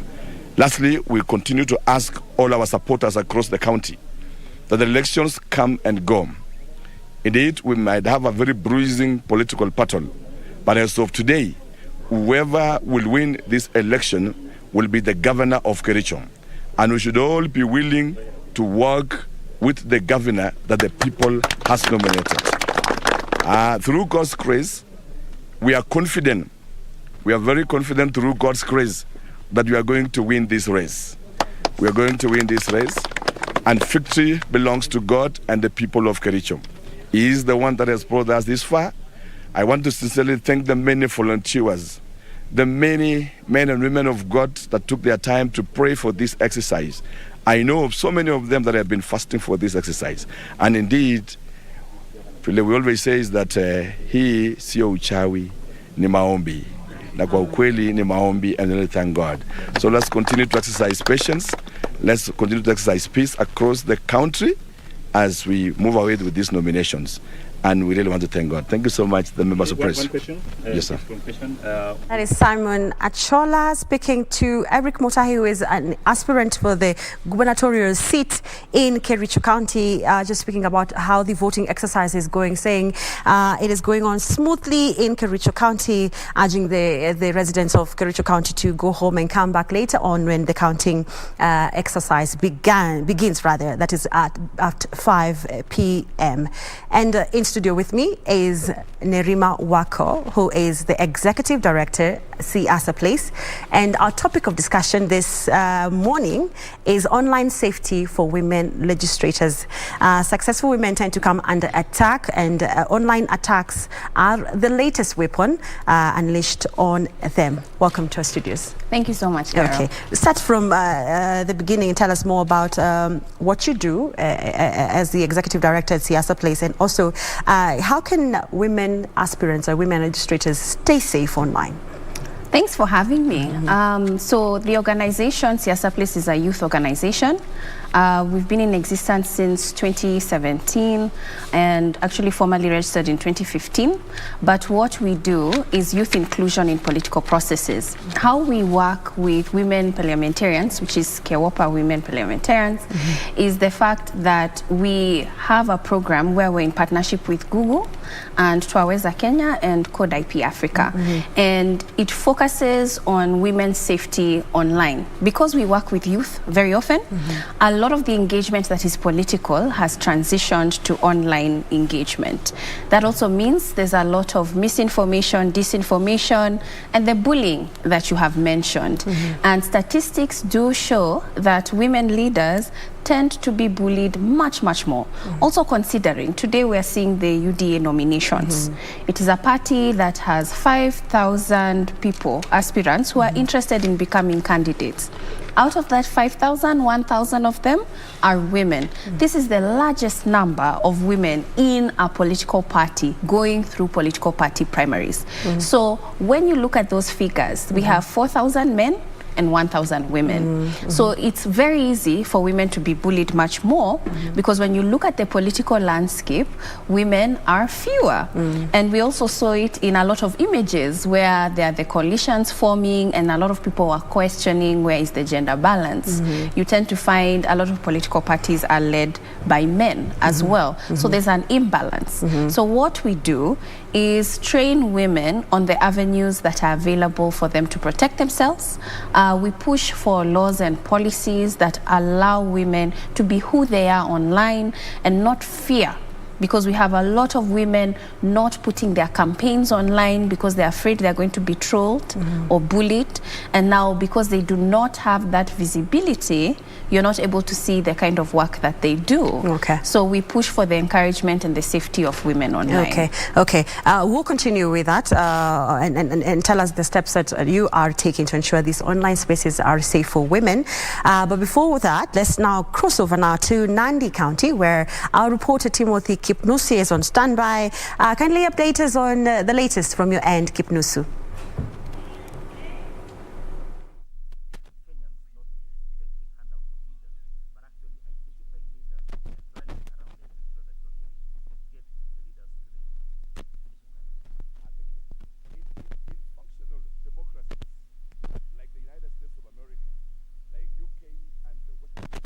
We apologize for that technical hitch. We'll be linking up with our reporter Timothy Kipnusu, who is in Nandi County, just to tell us more about what's happening in that end. Continuing with our conversation on online safety for women, you've talked about avenues, training that you are or women are undergoing to ensure that they know how to be safe online. Maybe you can tell us more about the steps, or rather to ensure that these women are safe. So interestingly, I know a lot of us, when we think about online, we think about Facebook or we think about WhatsApp. Those are the two main platforms that people utilize. Twitter, not as much as those two. So what we encourage is for people to use the steps. There are 3 little dots, even on WhatsApp right now, that you can click on, that you can report issues. Because what happens is these platforms are so widespread. 88.5% of our population uses Facebook. 88.8% of our population uses WhatsApp. But we see a lot of false information, a lot of insults, a lot of hate speech, but people do not report. So a lot of these social media handles or these social media companies are requesting for the public to have a responsibility. If you see someone is being bullied, if you see content that is graphic, if you see content that is false, report it, flag it, assist these platforms. So we're encouraging people to, one, report these issues. Another thing, a lot of times when updates happen on our WhatsApp, for instance, right now our updates come into our DMs, where there's a message that will come, but it doesn't force you to click on that message. So we're encouraging, especially young people, to click on these messages and read some of the agreements. You know, sometimes even when you open an email, you just go straight to the end of the text and click agreed, and you're not quite sure what you have agreed to.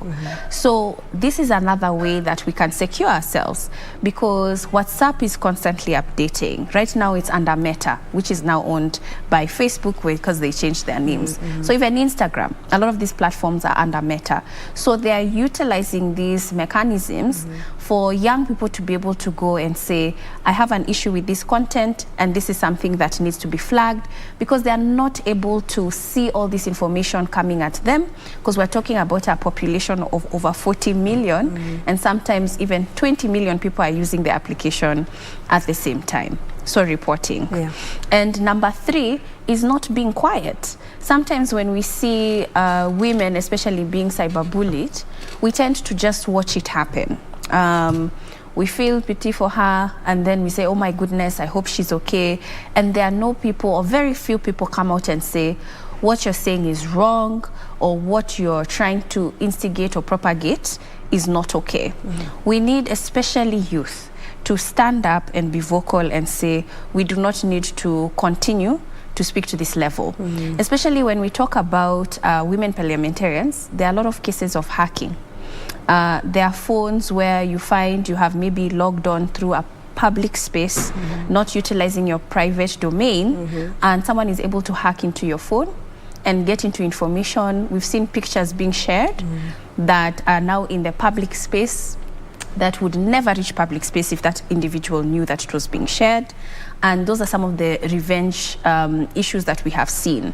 So hacking is an issue, and we encourage especially women parliamentarians to use a 2-step authentication factor process, which basically means when you open your email address or when you have a social media account, you know, when you sign in, it normally asks you to confirm whether it's you. Can they send a message to your phone, to your email, or for you to use another password that has previously been sent to you? We're encouraging women to use this 2-step authentication, because what happens is when you're in the public, when you're in the limelight, it's very easy for people to hack your account. And if you don't have that 2-step, you won't be able to know once someone has tried. So that normally removes that step. It shows you someone has tried to enter your account, and you're able to see it show up immediately on your phone and say, no, that's not me, and report the issue immediately.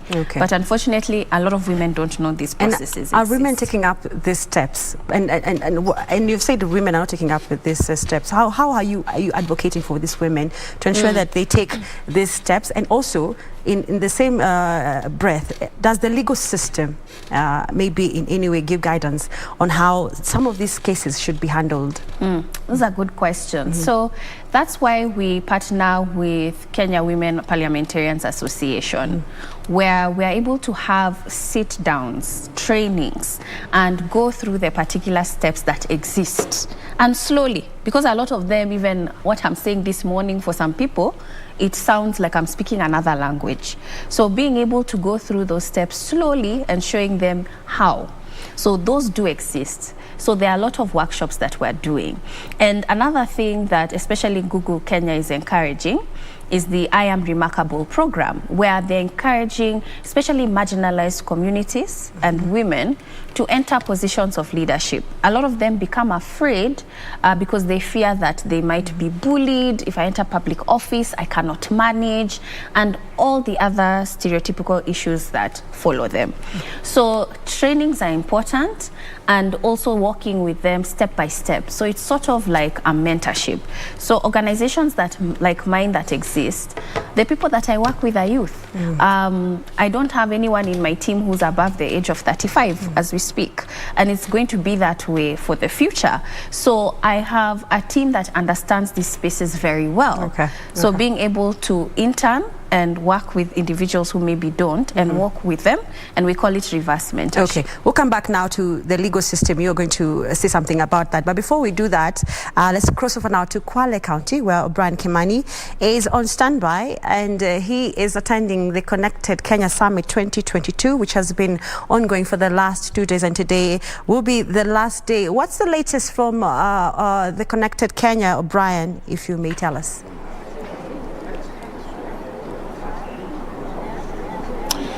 Well, thank you very much, Karen Njenga, back there in Broadcasting House. It is the final day, the fourth day of the 11th Connected Kenya Summit taking place here at Diani in Kwale County. Of course, a lot of deliberations have been taking place here in the last 4 days, and today we're expecting to see the culmination of all these conversations. I'm joined by two gentlemen who have been very active and very proactive in driving the conversations here forward, and they're also very passionate about ICT in their respective countries. On my right is the Minister for State in the Ministry of ICT, Godfrey Kabianga. Waziri, thank you very much indeed for joining us. Yeah, thank you very much for all listeners of KBC and the government of Kenya. Very well. And on my left is the Principal Secretary in the Ministry of ICT, Jerome Ocheng. Asante sana. Thank you very much, O'Brien, and thank you very much, KBC, for hosting us. Very good. And I want to start with you, Waziri Kabianga. From the conversations that have been taking place here, I mean, what has been so catchy or what has been so eye-popping for you? One, I've seen the energy in the room. It's a clear indication that we are ready to take off as far as ICT is concerned. And it has given me courage that as governments, if we can put in place an enabling environment, people are ready. And I'm also happy about the private sector, because ICT is not only about government, it is private sector led. And I think what we need to do now is to sort out ourselves as East African Federation. For instance, we should have one network, both telephone and internet, so that the growth of ICT can really be marvelous. And now that we have even admitted Congo, it's more strength. But Kenya has moved ahead, has taken greater steps. But I have been talking to my colleagues here that they can't move ahead alone, because if they move and leave the rest of East Africa, we shall pull them back. Because we are a federation, and there are so many protocols we have signed. So now we need to sit as ministers of ICT, of all governments, and see how we can join Kenya and accelerate digital transformation. So this summit has come at the right time. We admitted Congo the other day, which is 3 times the whole of East Africa in terms of size and population. So I think this summit is timely, and as Uganda we shall give Kenya all the support, and we also request Kenya to give us the support. Very well. I mean, I was chatting with you earlier on, and I was asking you, I mean, you're from Uganda, and you're telling me that you also have this kind of conversations around digitization. But what is this one concept that you're taking home to Uganda from this summit? First of all, what I'm taking home to Uganda is that after COVID, the lessons learned after COVID is that we must digitize. Otherwise, we don't want another pandemic to find us flat-footed. There are some things which Kenya is doing better than us, but there are also others which we are doing better, like cybersecurity, who have gone further than Kenya. So we need now to leverage on each other's advantage and come together and push forward. Very good. Turning to you, Bonapiers, there has been a lot of conversations here on how to make, internet, number one, accessible to as many Kenyans as possible, and number two, affordable to all of us. Going forward, what steps do we plan to put in place to ensure the two are achieved? Well, thank you very much, O'Brien. And like I rightfully say, actually access to internet is more or less becoming like a human right. And the conversation and the joke around here was that really the need for access to internet is becoming like a human need, and this is an area that we need to work on in a greater way. Not one of the elements that we had picked up as an area of conversation in this particular forum is on the area of digital infrastructure. And when we talk about digital infrastructure, we are talking about connectivity. I know we have done some great work, but I think there's quite a lot more that needs to be done. But in terms of trying to bring in accessibility, together with the Universal Service Fund, we will ensure that we actually serve the underserved at the moment through creating more connectivity. You are aware, O'Brien, that recently we launched another undersea cable that had landed in Mombasa. So far we have 6 cables. The idea behind all these 6 cables is to make sure that there is always that element of availability in the case one of the cable is down, there's always another cable, and the more the merrier, because you create competition and everybody else will try and bring down their cost. So we see this as a space that will help us reduce the cost of connectivity and also accessibility. But we're also talking about a very important conversation in terms of digital devices. How do we make digital devices accessible to the people, that we have our people using smartphones as opposed to the feature phones? And this is a conversation that really created a lot of interest, and there has been a roadmap that will help us in terms of looking at how do we achieve this very great objective, because if you have internet access, yes, but you do not have a device that enables you to access the internet, then that is still not good enough. So we are looking at areas of making sure that internet access is available, but then digital devices that are used is also affordable. Very good. This is a great conversation we're having in this particular area. And the minister from Uganda has also commented about this, and the issue of security, of the cyber security, is also becoming a critical issue as we move forward. I know the government has ramped up efforts to try and secure this space. What more can we learn from Uganda? Well, we have agreed that we're actually going to work together now that we are the East African community. And I always use this expression that really you are, any piece of string is as strong as its weakest point. Likewise in technology, if you are vulnerable and you are in a connected environment, then that becomes a weak entry for you as much as you have your very strong systems. So we all need also to have equally strong systems within the region. And I know there was an effort whereby our computer incidents reporting center are working together within the region to make sure that we all are cyber aware. Secondly, we also are very keen in making sure that our cyber space is secure. So there is need to have a joint collaboration in making sure that our internet security is taken care of at the regional level and not only at a local level. And before I let you go, Bona Waziri, I also want to hear from you in terms of securing our digital space. What lessons do you believe or do you see Kenya learning from Uganda? Yeah, I think what we need to do is to put there strict laws and collaboration in that field, because you may secure your own system, but this system is interconnected. So you securing your own system doesn't mean someone can't use another country to penetrate you. So as East Africa, we have to work together. But also it's important to note, besides that security, we have now in Uganda around 60% of the population is below 24 years. And we are producing so many youths out of university. Close to 50,000 youths every year from all the universities. Kenya the same. And they are all looking for jobs.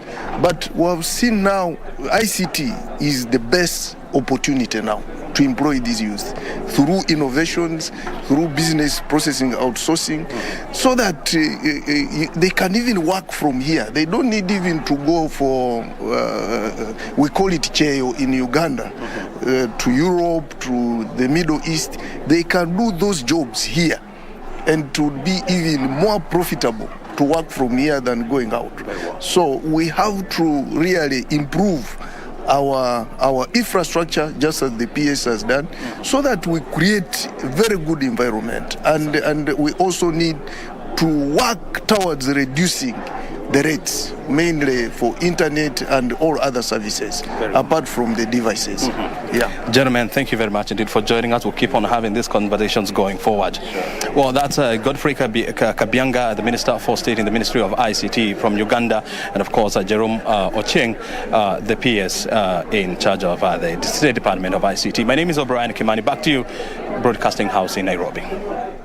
Thank you, O'Brien Kimani, for that comprehensive interview with experts on ICT, talking about access to internet, also rolling out of digital infrastructure, reducing the cost of connectivity, as well as cybersecurity and securing the digital space. Now we cross over now to Nandi County, where Timothy Kipnusu is on standby with the latest. How is the voting exercise in that region, Kipnusu?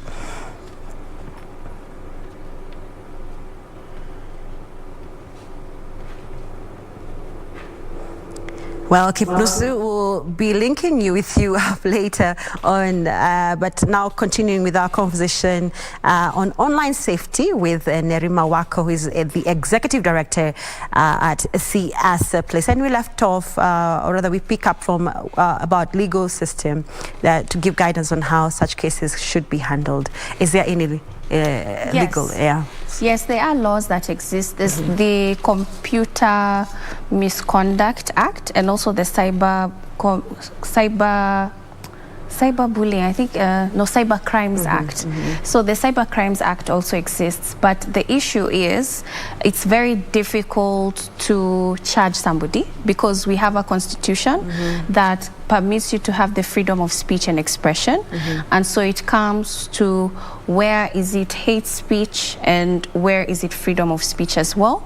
And so I know we have seen NCIC sharing particular words that are considered hate speech, and we've seen people already taking some of those words to court. So when you talk about matters of existing crimes, when it comes to hacking or issues when it comes to fraud and things like that, the law is clear. But then when it comes to speech, which is what we've talked about, because a lot of women parliamentarians deal with bullying, it's not as clear. Or trolling, it is not as clear. But we have seen in our country bloggers being arrested because of particular stories that are not factual, but not necessarily arrested because of hate speech and bullying. Okay. We'll come back to that conversation. Now Kipnusu is ready. Kipnusu, kindly update us on the latest from your end. A very good morning to you, my colleague Karo Njenga, back there at the broadcasting house in Nairobi, and we apologize for that technical hitch that has been experiencing from our end. It appears it is because of the heated political contest that is experiencing here in the Nandi County that has affected also our machine. But perhaps just to go straight to the core business that has made us to be here, the exercise here at the Nandi County, the county number 029 is ongoing smooth, and we have not experienced any hitches so far. And we are actually in a polling station by the name of Kapsabet Girls. Earlier on, we were at the Kapsabet Primary School in Chesumei constituency, and now it is in Mgwen constituency. And as I mentioned earlier, it is a political showdown, particularly in the gubernatorial position. The incumbent governor Stephen Sang is actually battling out with 5 others who are seeking to unseat him in that particular position. Bearing in mind that he has been the youngest governor so far to be elected by the Nandi County residents. He was elected when he was only 32 years, and earlier on he made history being elected when he was at 28 years. He will be battling out with a number of candidates, including his predecessor, that is Cleophas Lagata, famously known as Chematel. And of course, we also have the Nairobi-based lawyer, who is also the son to the former cabinet minister in the industrialization docket, that is Henry Koz Kosgei. And of course, we also have 2 times a member of parliament in Mgwen constituency, where we are right now, that is Elijah Lagar, and of course the staff of the Kenya Pipeline Company, Antipas Tirop, and of course we also have one of the candidates who is vying as an independent candidate. And just to paint a picture about this particular exercise that is going on, I'm joined by the first women representative in this particular county, that is Zipporah Kering, who has just cast her vote in this particular polling station. There are 700 polling stations in this particular county, and the nomination exercise is ongoing. Thank you so much for joining us in KBC Channel 1. How do you observe the process? In this particular polling station, we have experienced the exercise starting a bit late, like just 30 minutes ago. Perhaps, what is your comment about the process? Thank you so much. This is Kapsabet Girls. This is Honorable Zipporah Kering, the first woman rep Nandi, and now an aspirant of Mgwen constituency, and a constituency that has attracted so many women this time round, since there's never been a woman in that position, and now that we need more women in parliament. I want to comment and to say we had high expectations, since we knew the party UDA had actually prepared for this process, but it was actually a surprise in that there was one polling station that missed a ballot box, and it actually became a concern of the entire constituency that the rest of the ballot boxes could not be released, because we wanted that particular polling station also to be addressed. Now that the process started late, we still have some itches. You realize the ballot box for casting the MP votes, some of the ballot boxes, like in polling station Kapchumba, polling station Kilibwani, polling station Tegat, polling station Kamatargui, do not have the UDA sticker. Instead, it has a sticker written with a felt pen and actually stuck with a sellotape. So we want to believe nobody has a Nandi in it, but the process has started, and this has actually made me to realize why we have a low turnout during nominations, because people woke up very early in the morning, because here people are hustlers, they go to work, and they wanted to exercise their right of voting before they get to a respective work. But then, with the delay, we realized almost a half of the voters have actually retreated and gone back to their normal business. Here in Mgwen, most women are tea pluckers. So they actually came very early as 5, so that they can cast their vote and to go and pluck the tea. But you realize now that it started around 9. They were already at the tea plantations, and you can't get them out there up to around 2. And around that 2, they may not have that, that eagerness to vote. So maybe in future we really need to do something about the nominations, because this is how wrong people get into positions. People are given opportunities to do other things. We stopped our campaigns the day before yesterday, but you realize there are still campaigns going on. There are other funny things happening. So we want to ask, in the next government coming, the government has to take over about nominations so that it is done in a free and fair way. Perhaps can I just cut you short? You talked about a number of polling stations experiencing a bit of issues, and perhaps an alleged maybe the vote being doctored and stuff. What is your message to the National Election Board in conducting this particular exercise before? Because you've mentioned about also this particular polling station. We are here like 2 hours before, and the exercise had not yet started. What is the way forward? I want to say the itches that we are experiencing now is that it is like the party prepared, but to some extent there wasn't full preparation, in that there are even other polling stations that do not have presiding officers, some do not have clerks, some do not even have other ballot boxes. Like I am insisting about the MP ballot box. It will actually be an issue today, now that people are going to cast votes in that ballot box, but transferring that ballot box to the tallying center is unless it is taken under tight security. So those switches actually is what makes us very, very suspicious, and to have a reason to be very suspicious. For the first time in Kenyan history, perhaps a nomination exercise is witnessing a number of women trying to seek elective position, 1,000 for the UDA party. What does that show? And of course, you are being the first women representative. You are going for the member of parliament seat and not the Mgwen member of parliament seat and not the women representative. Why choose to go for the women Mgwen parliament seat?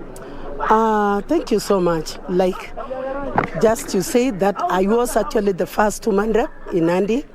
And as the expectations we had as women reps going to the parliament, we knew we were going to address the issues facing women, like women still fetch water from the river, like most women do not have capital to run their businesses, like most women actually are not employed.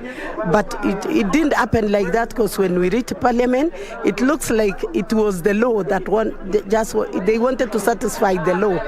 Since the law actually at some stage, you remember Maraga wanted to actually get away with the parliament, the 10th parliament. But then the law, it was actually given that let it be progressive.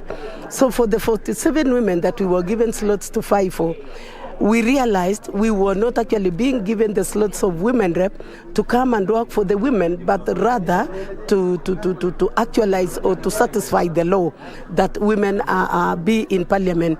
But coming this time round, I realized it will be of no use to go to that women's seat again, since women are fighting for the same seat.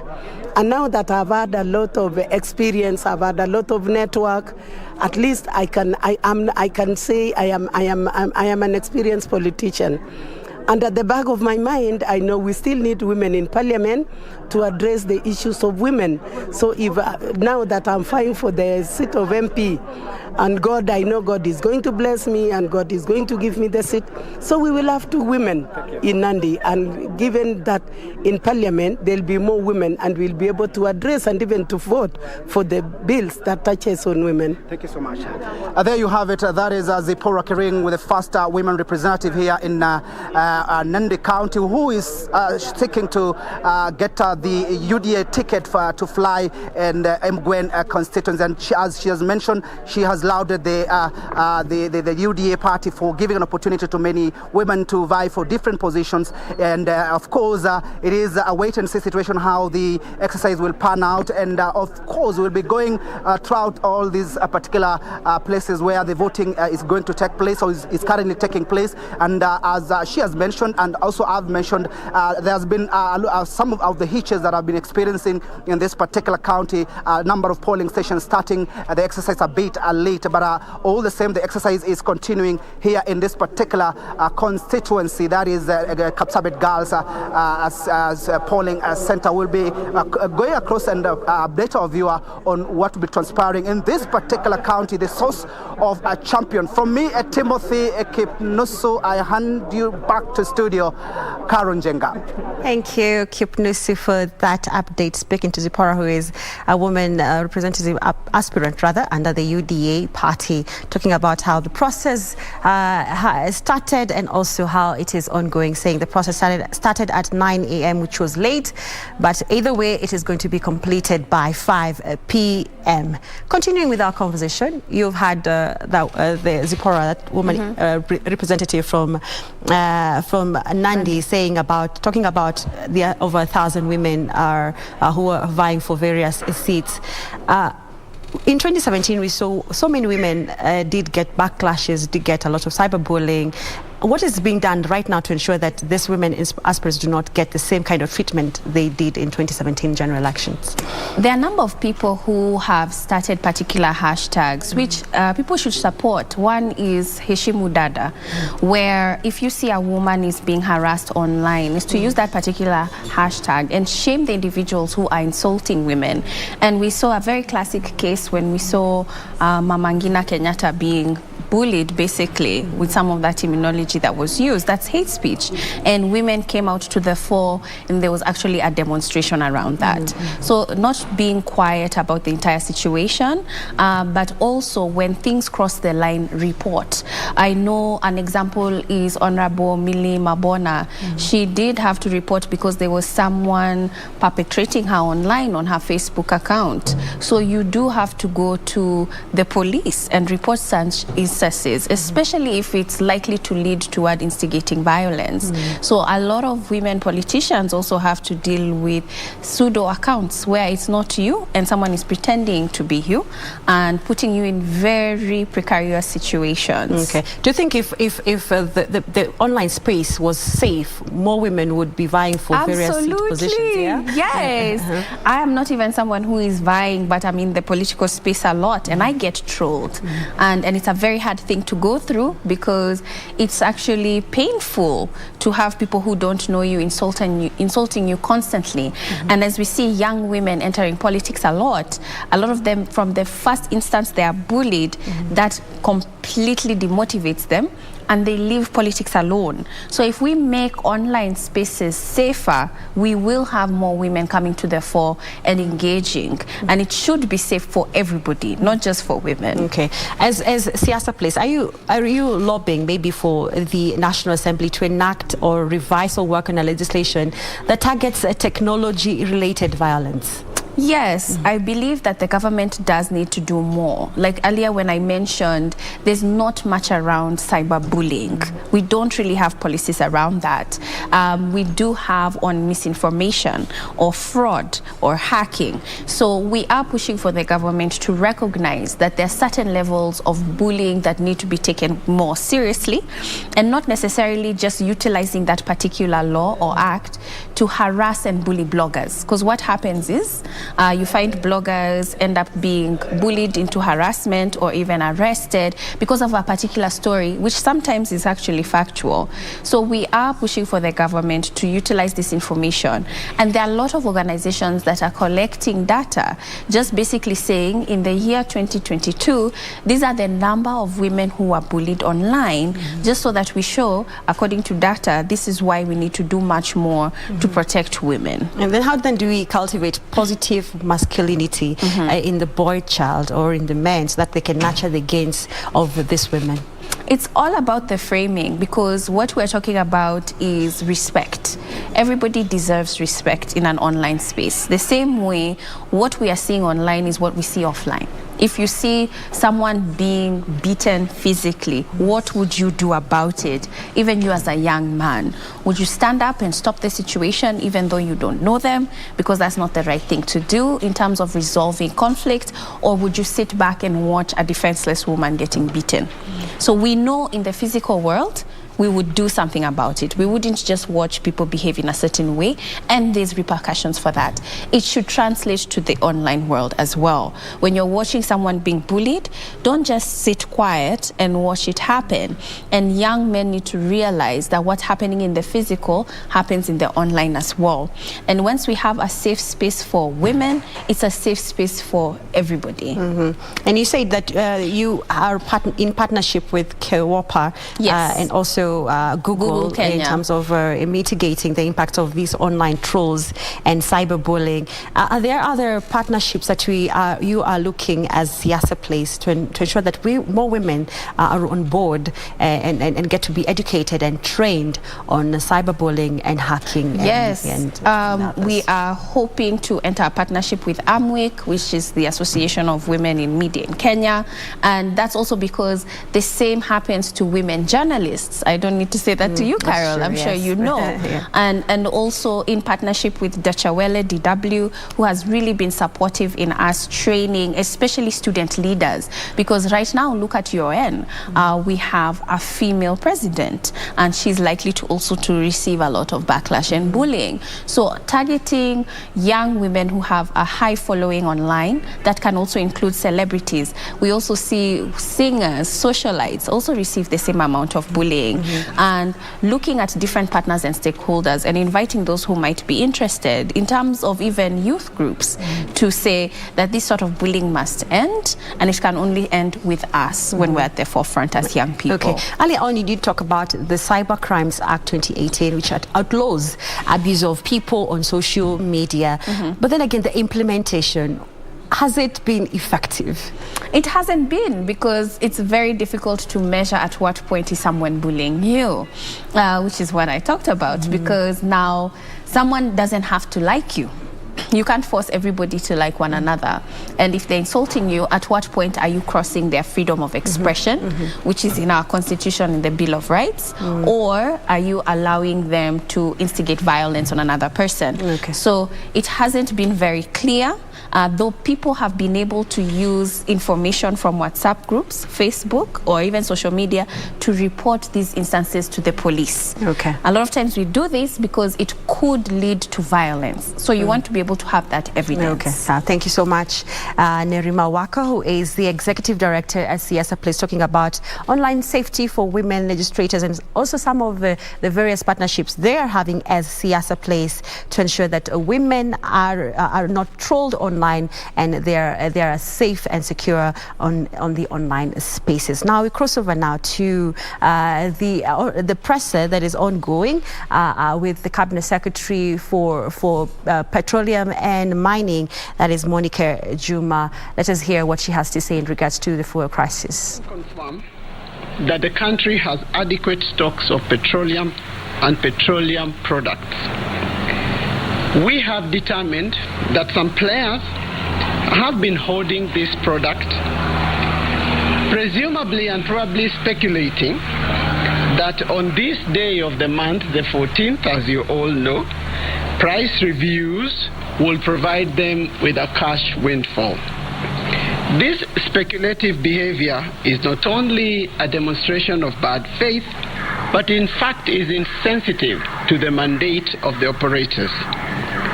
Some players have additionally been diverting cargo earmarked for local use for export into the region to further enhance abnormal profits, really.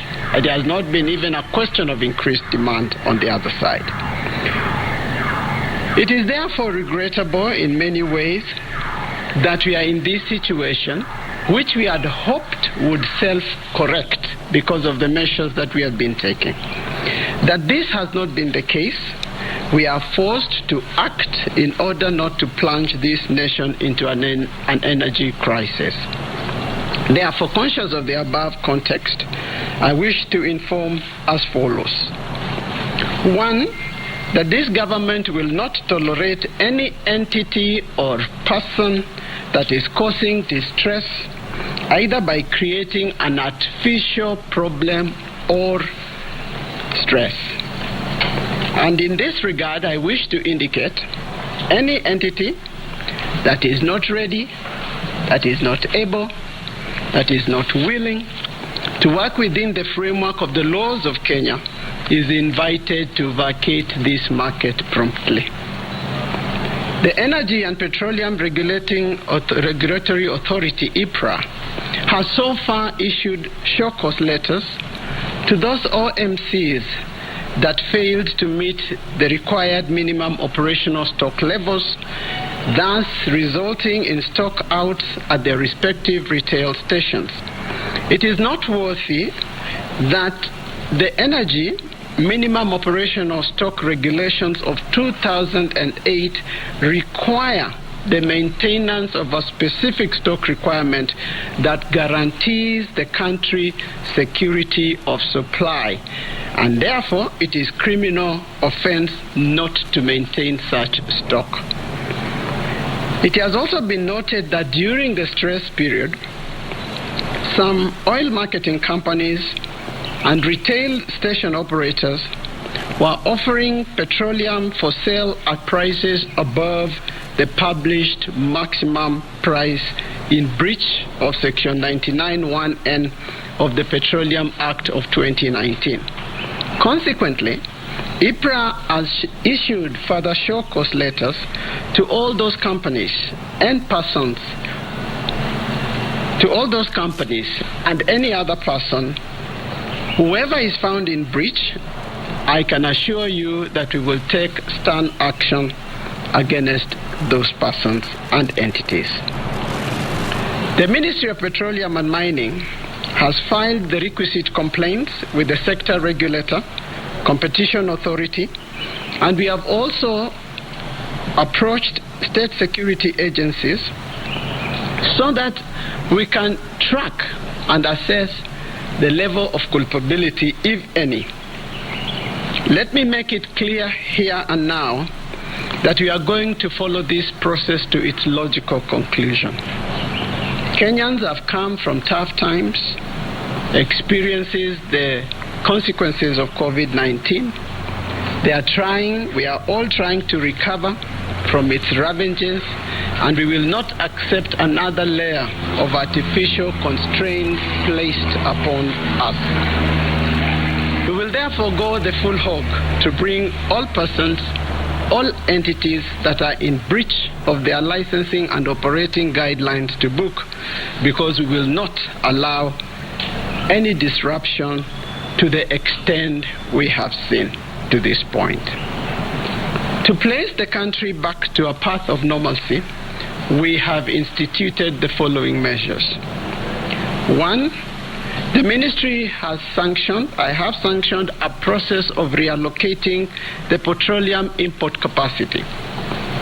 The oil marketing companies who sold above their normal local quota during the crisis period will benefit from additional capacity, while those who sold less will have their respective capacities reduced.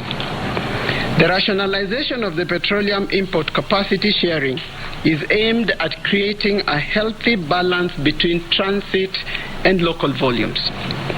Second, we are taking measures to privilege the movement of fuel so that we can stock up across the country. In this regard, we are going to allow the movement of tankers on a privileged basis starting later today.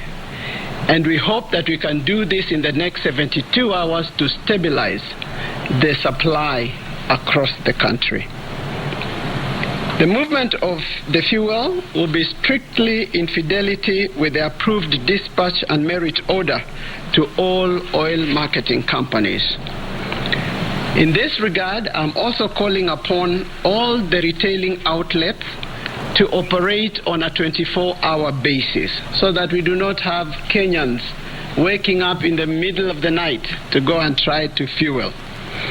In this regard, we are in touch with the Ministry of Interior and have arranged for the provision of security both for the movement of the freight as well as for the retailing outlet. Later in the day, the Inspector General will provide the full details in terms of securing that entire infrastructure from the depots to the last mile. Let me touch on the question of subsidy, which seems to have been the trigger point for this so-called crisis. A critical issue of debate and disputation has been the fuel stabilization program. I can confirm that as today, the ministry is in receipt of the full outstanding balance of the money that is payable to the oil marketing companies. As at yesterday, we had dispatched upwards of 34.6 billion since the program started last year, and as I've indicated, we will continue to disburse the outstanding money once we have done with the administrative procedures. Now, this fuel stabilization framework has enabled the pump price in Kenya to remain the lowest in the region. Again, I wish to disabuse the notion that in this country we are having higher prices. That is not the case. And let me just give you some figures. At the pump price today for Kenya, our super petrol, the gazetted price is 134.72 per litre. Our neighbors, Tanzania is at 144.72, Uganda 163.20, Rwanda 154.81, further south, South Africa 172.26, Zambia 175.42. For diesel, our pump price is 115.60 per liter. For neighboring Tanzania, it is 136.34, Uganda 140.80, Rwanda 155.84, South Africa 167.27, Zambia 174.27. And this is the value of the fuel stabilization program.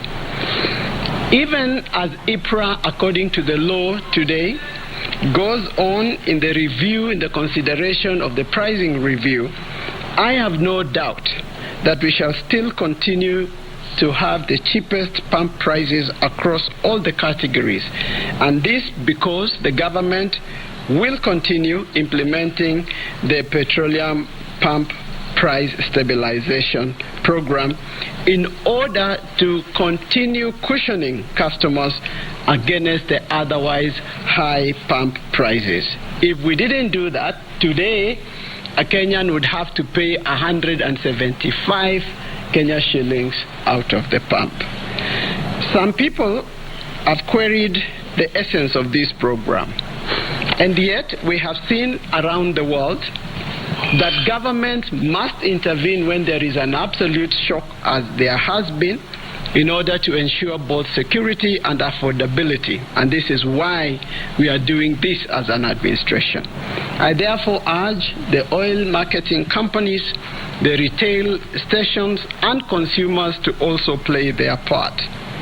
May I reiterate the point I began with, that the country is sufficiently stocked with petroleum products, that our importation process and schedule has not been affected, and that in fact we have quantities that would last us up to the end of June without any issues. I therefore can confirm, even as we stand now, before some of the ships dock, we have 18 days of super petrol reserves. We have more than 20 days of diesel reserves.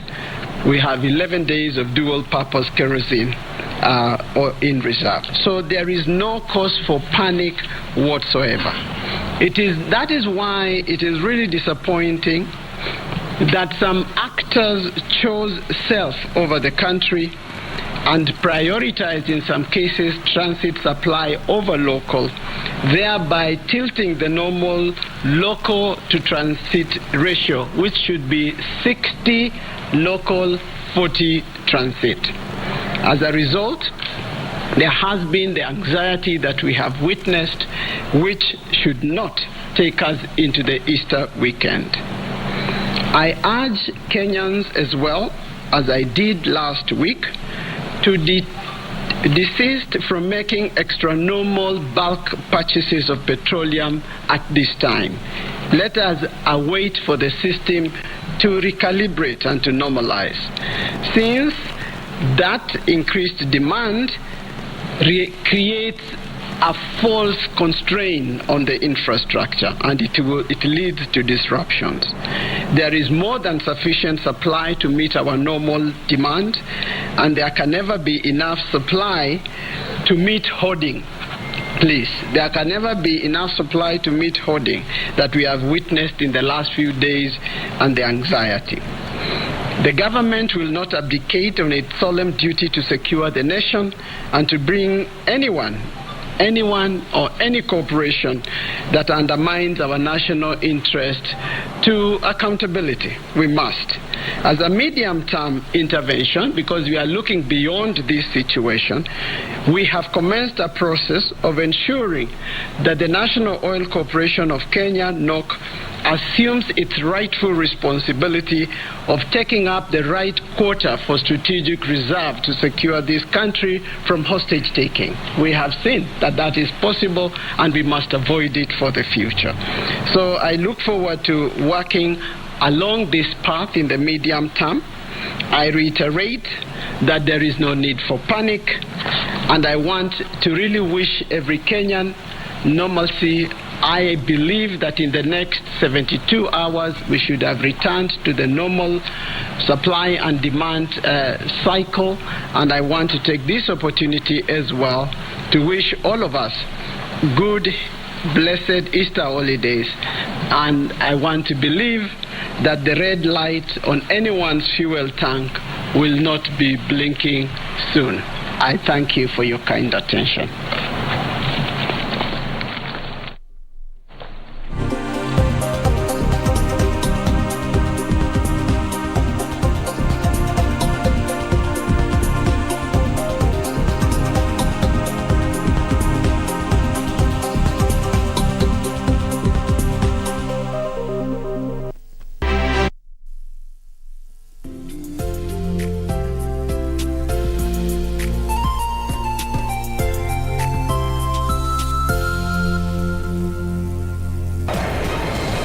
legendary run to Olympia Stadion in Berlin is now less crowded, with only 4 teams out of 64 still in contention. Something more outstanding is that all of the sides to have won the DFB Pokal over the last 29 years are already out this year. And Leverkusen are knocked out by a Bundesliga 2 side. In the first DFB Pokal semi-final, Hamburger SV will face Freiburg on Tuesday, the 19th of April 2022 at 9:45 p.m. While in the second semi-final, RB Leipzig will lock horns with Union Berlin on Wednesday, the 20th April 2022 at 9:45 p.m. Having braced the turbulent journey and buoyed up with the trophy in sight, no team want to go down without a fight. You don't want to miss this adventurous football show, live and exclusive on KBC Channel 1. KBC Channel 1, your true sports partner. Karen, open the door, please. They will fight for their love until the end.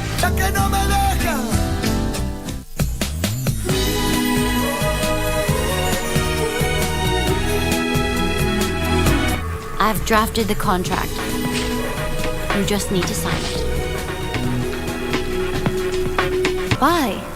I'm an excellent beautician. Why is no one willing to hire me? The worst thing is, some of them are my old friends. I want to hire her. I'll let her work in Venus again, doing the lowest job so I can insult her. Give us a minute. I have something to say to Miss Gao. Dad. You leave too. Oh.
Sadakta mpenzi mtazamaji, zimekatika dakika za kuhesabu baada ya saa 6 adhuhuri leo, ikiwa ni tarehe 14 mwezi wa Aprili mwaka 2022, na hii leo studioni mtazamaji tumejikita kwenye shughuli nzima ya mchujo wa vyama vya kisiasa. Unafahamu kwamba shughuli hiyo ilianza tarehe 1 na itakamilika mnamo tarehe 21 mwezi Aprili kulingana na sheria ambazo zimewekwa na tume ya uchaguzi nchini.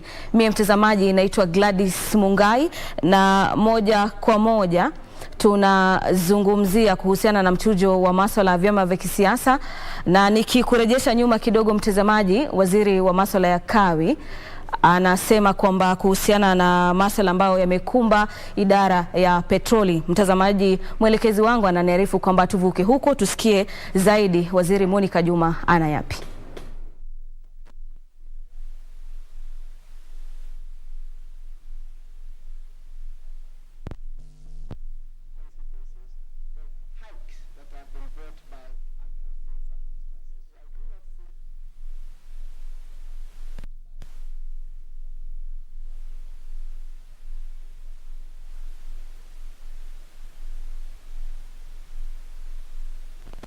We calculated as an administration and determined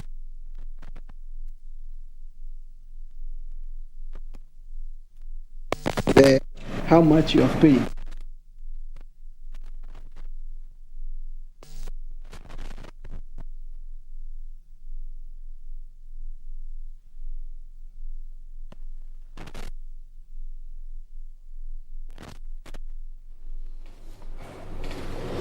Mtazamaji, anayezungumza kwa sasa ni katibu mkuu katika wizara hiyo, anafahamika kama Andrew Kamau, wa wizara ya masuala ya kawi, waziri pamoja na katibu mkuu katika wizara hiyo wakizidi kuzungumza zaidi kuhusiana na njia ambazo serikali imezitia ili kuhakikisha kwamba wananchi hawatatiziki kuhusiana na msukosuko unaokumba idara ya petroli nchini, kutokana na kwamba kumekuwa na upungufu wa mafuta hapa nchini. Ni swala ambalo limejikita sana kwenye masuala ya kitaifa, na baadhi ya wanasiasa wanasema kwamba hata limetiwa masuala ya kisiasa.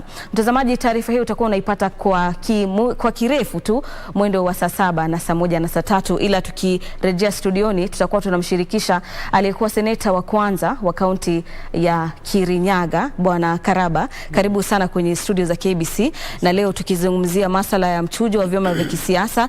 Chama cha UDA ni miongoni mwa vyama nchini ambavyo vinafanya michujo yake ya masuala ya uchaguzi mkuu mwaka 2022 utakaofanyika mwezi Agosti. Kwa mtazamo wako tu, tukianza mchujo ambao shughuli ambayo imeanza tarehe 1, leo ni tarehe 14. Kwa mtazamo wako shughuli hii umekuwa ukiona vipi kama seneta ambaye unapania kuwania kiti na seneta ambaye ulihudumu hapo awali? Kwanza ni kushukuru kwa vile umenialika hapa kwa hii studio KBC, na niwashukuru sana wakazi wa Kirinyaga kwa vile wanichagua jana kama seneta anagombea hiyo kiti na tikiti ya Jubilee.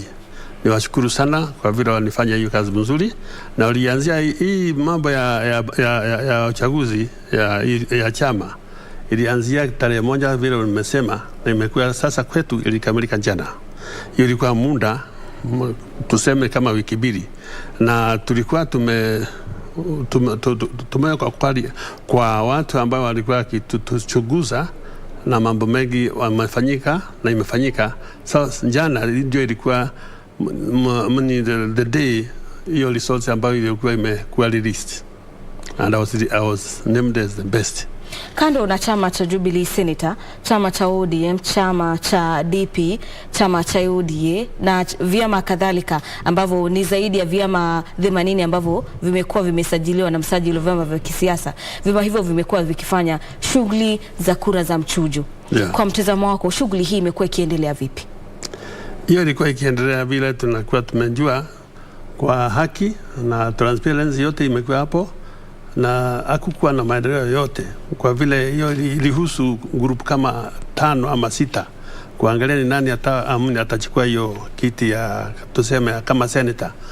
Kulikuwa na vikundi mbalimbali, vikundi moja ilikuwa ya professionals wale ambao wamejulikana sana hapo Kirinyaga, the professional group walikuwa wakijitenga na wanaangalia vile mtu anafanya ama alikuwa akifanya ama anawezekana ama anaweza kufanya.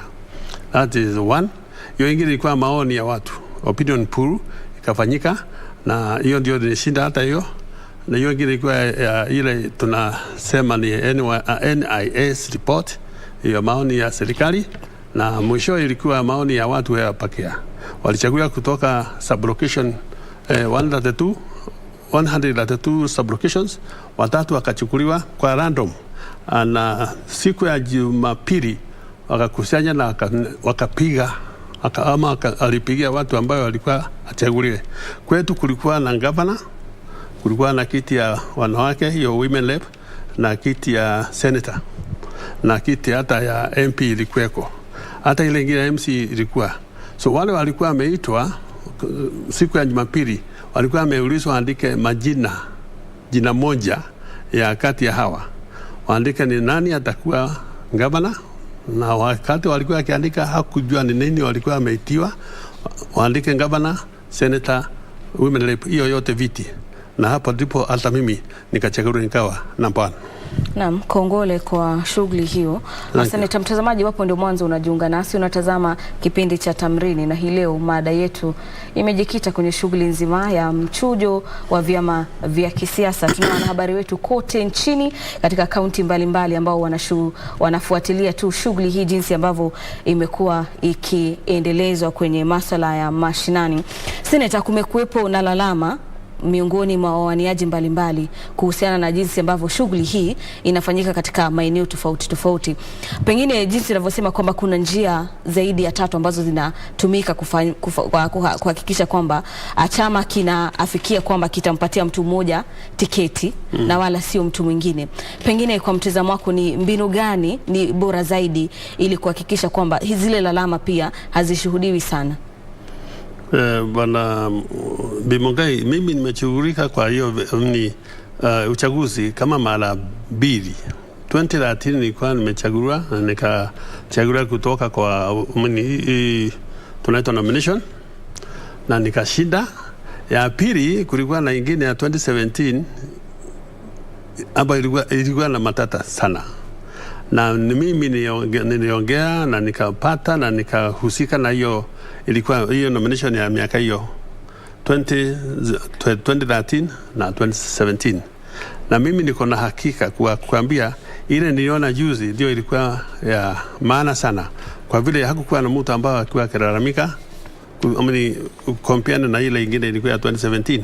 Kwa sababu ya 2017 ni watu wengi sana ambao walitupwa na hakukuwa na haki wakati tulikuwa tumepatiwa hiyo cheti, ama wakati tulikuwa tukichaguliwa kama wagombeaji wa hiyo viti. So naweza kukwambia hii method tulitumia juzi ya watu mashuhuri, na hiyo ambayo random sampling, na hiyo ingine inaitwa opinion poll, hiyo niliona ni mzuri kushinda yote ilikuwa hapo mbeleni. Asante sana kwa kauli hizo. Mtazamaji, nafahamisha kwamba hotuba ya waziri wa kawi Monica Juma bado inaendelea, na kwa hivi sasa mtazamaji tena na kuvukisha huko, alafu tusikie zaidi serikali ina mikakati gani kusuluhisha mzozo katika idara ya masuala ya mafuta. The whole situation could self-correct. You know, because you can hear there was discussions, there was agreement of what to do, a lot of things that somehow did not come up to, which is why we suspect that the idea was to hold to the 14th in anticipation because of a speculative situation. But just to disabuse you. Now, what punishment? That punishment will be determined by the framework of the law, really. I cannot tell you what we will do with so and so and so and so and so and so. It depends on what we find on the scale of the determination of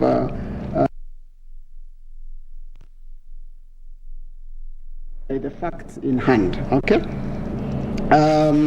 Again, how has this been established? I really want to tell you people that there is a very elaborate and robust system.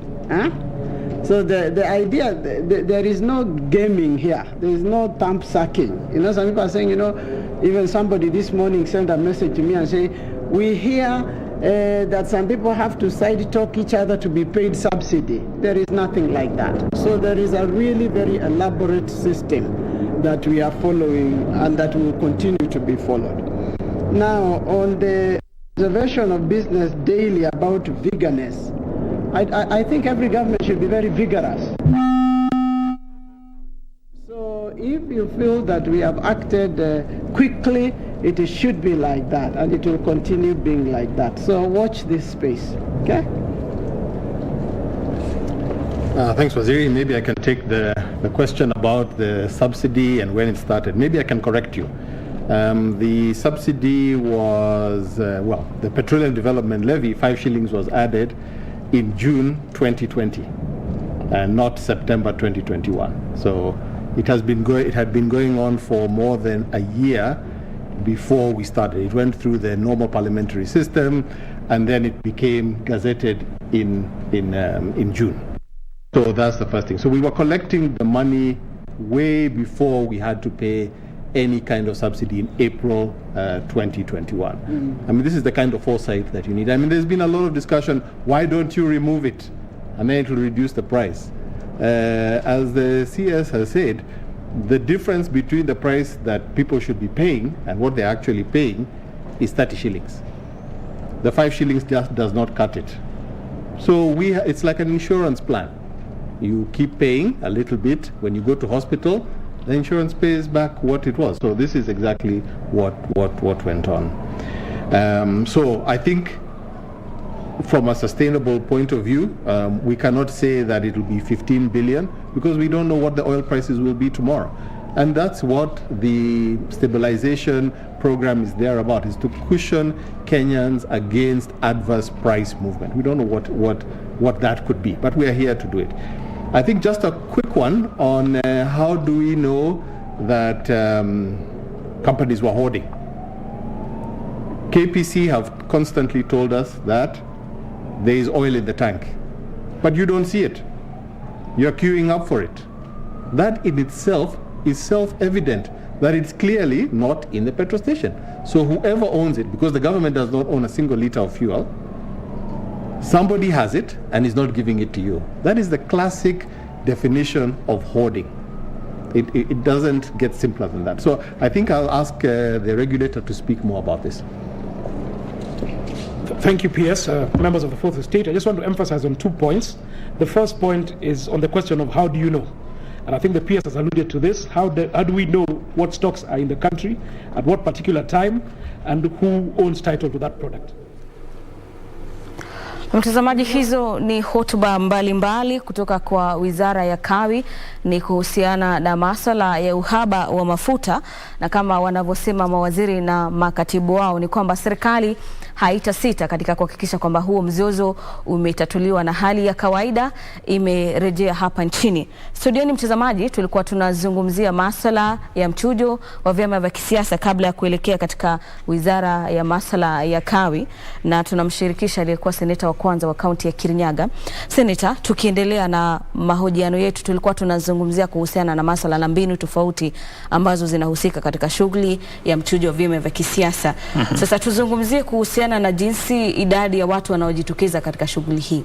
Kwa nini pengine ikawa chache ikizingatiwa na kwamba katika uchaguzi mkuu idadi ya watu wanaojitokeza ni wengi? Si mara ya kwanza kuona watu wachache wamejitokeza. Hata mbeleni, miaka hiyo ilikuwa mbeleni, ni watu wachache ambao walikuwa wakijitokeza wakati wa nomination. Hata hapo, hata 2017 ilikuwa hivyo.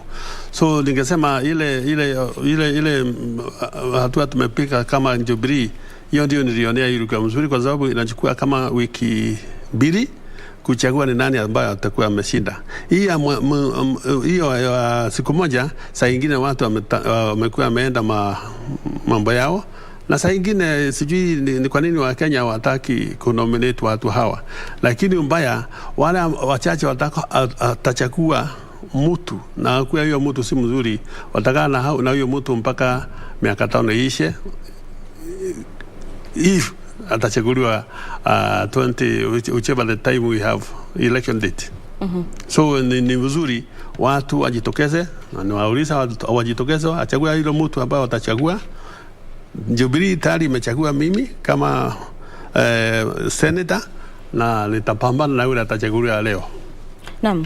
Na kwa nini pengine watu wa Kenya wanajiuliza wakati mwingine kwa nini chama zinatoa tiketi za moja kwa moja? Umeshuhudia kwamba katika kaunti mbalimbali watu ambao tiketi zinatolewa moja kwa moja, wale ambao walikuwa wanapania kuwania kiti sawia na hicho, wanapiga kelele, wanalalama kwamba chama kingefaa kuacha kwamba wapinzani wale wawili wangengane kwenye, wanasema ground, wananchi wenyewe wachague. Sasa kwa nini pengine chama kikaamua kukupatia kama wewe pengine tiketi ya moja kwa moja na sio kuruhusu kwamba mimi na wewe tupambane pale, wananchi wakaamua ni nani atakaye pengine peperusha hiyo bendera ya chama? Hiyo method unasema ndio muhimu. Hata ile nyingine ya kuchukua wiki mbili si mbaya, kwa sababu utakuwa umetazama kama hiyo muda na watu watakuwa wanajua ni nani ambaye atafanyia kazi mzuri kwa hiyo wilaya. Na niseme kama hiyo tutumie ile ilikuwa mbele tu, ati tunangangana na watu wawili ama tatu, kwa hiyo hiyo mchujo, hiyo ilikuwa abused. Haikuwa ati watu wote walikuwa wajitokeze, na wachache wale walikuwa hapo, saa nyingine wanapatiwa ile inaitwa bribes, hiyo wachukue mtu. Lakini hii yetu ambayo inachukua wiki mbili ama wiki tatu, mimi inaonea hiyo ndio nafaa sana, kwa sababu for that long time watu watakuwa wamechagua ni nani mzuri. Naam. Yeah. Na sasa tuangazie shughuli ama tukio lililofanyika jana katika maeneo ya Embu. Tulishuhudia karatasi za chama cha UDA zikichoma katika maeneo yale. Pengine ni kwamba kulikuwa na hofu kuhusiana na masuala kwamba kura huenda zikaibwa, na ndiposa pengine wakaona waje mapema na kuchoma, ama pengine pia hiyo ilikuwa njama ya kuiba kura. Kwa nini tunashuhudia visa kama hivi? Visa kama hizo ziko kwa hii nchi yetu, kwa sababu si watu wengi ambao wanataka ukweli uonekane. Na kuna watu wengine ambao hata hatafanya ama hata kuwa amefanya kampeni inafaa, na wanataka kuchukua shortcut. Na kwa vile tu unaona watu wanachoma hiyo makaratasi kwa sababu hakuna hofu ati wanatakiwa shida, lakini hawatashinda kwa vile watu watachagua ni nani. So hata uko na hiyo yote iko kwa nchi, na hiyo si mara ya kwanza kusikia vikaratasi imechoma. So this is not a new thing. Yeah. Sasa kando na kusema kwamba sio kitu ambacho ni cha hivi karibuni kujitokeza, unasema kwamba vimejitokeza hapo awali visa sawia na hivyo, lakini kuna njia mwafaka pengine ya kuhakikisha kwamba shughuli kama hiyo haijitokeze? Manake pale ambapo kura zinachomwa, mimi nafahamika kama pengine kama mkaaji wa maeneo ya Embu, inatia hofu na pengine hata kuwashtua wakazi pengine wasijitokeze kupiga kura, manake pale unahisia kwamba kura pengine ishaibwa ama kura pengine inaibwa. Pengine hata shughuli kama hiyo inaonyesha kwamba hali ya usalama huenda ikazorota hapo baadaye. Na vile nakwambia ile method ambayo ni mzuri ni ile tulitumia kama Jubilee, kwa sababu sisi hatu kutumia hii makaratasi kama Aibu alitumia. Na hakukuwa na mtu alikuwa na hofu atachaguliwa. Ni vile hiyo vikundi 5 ilichagua na wakanuia ule mzuri nani. To me hiyo ndio mzuri sana kushinda hiyo makaratasi, kwa sababu ukiwa sasa unachaguliwa na una hofu hata kuna mtu ambaye anaingiza uhuni, hiyo mtu ambaye anasemekana akona pesa mingi anaweza kushinda kwa vile atatumia pesa yake mingi na wakomboe wahuni waharibu hiyo process. Tutakuwa tunazungumzia hilo swala hivi karibuni, la swala la ununuzi wa tiketi. Lakini mtazamaji, nilikuarifu kwamba wanahabari wenzangu wamekita kambi katika maeneo mbalimbali kote nchini kufuatilia tu shughuli ya mchujo wa vyama vya kisiasa jinsi unavyoendeshwa, na nafahamishwa kwamba mwenzangu Ben Chumba yuko katika kaunti ya Baringo na yuko tayari kutupatia taswira jinsi ilivyo katika kaunti hiyo. Ben, zamuni yako.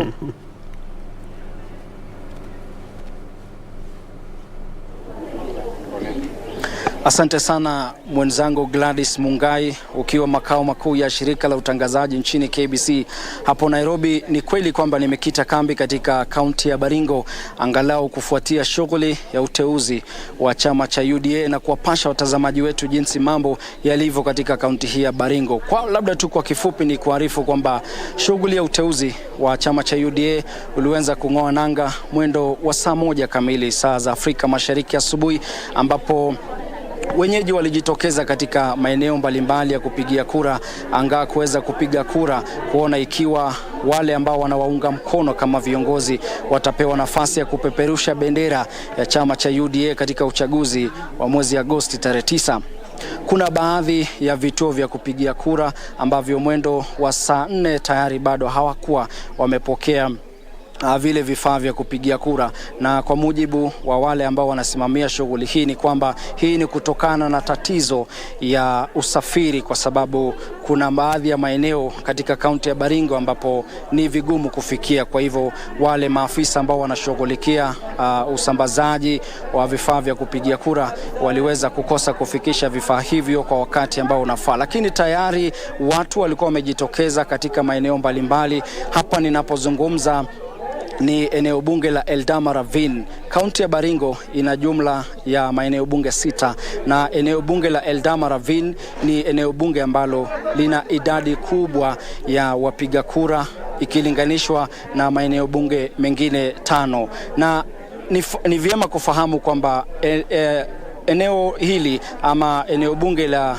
Eldama Ravine lina wajumbe watatu ambao wanawania kiti cha ugavana. Kwa hivyo uamuzi wa wenyeji hapa huenda ukachangia pakubwa uamuzi ambao utaweza kubainika kuhusiana na viti mbalimbali, hususan katika kiti cha ugavana ambapo gavana wa sasa Stanley Kiptis atakuwa anamenyana na watu takriban 4 ambao wamejitokeza kuweza kutafuta nafasi ya kupeperusha bendera ya chama cha UDA katika kinyang'anyiro cha ugavana katika uchaguzi wa tarehe 9 mwezi Agosti.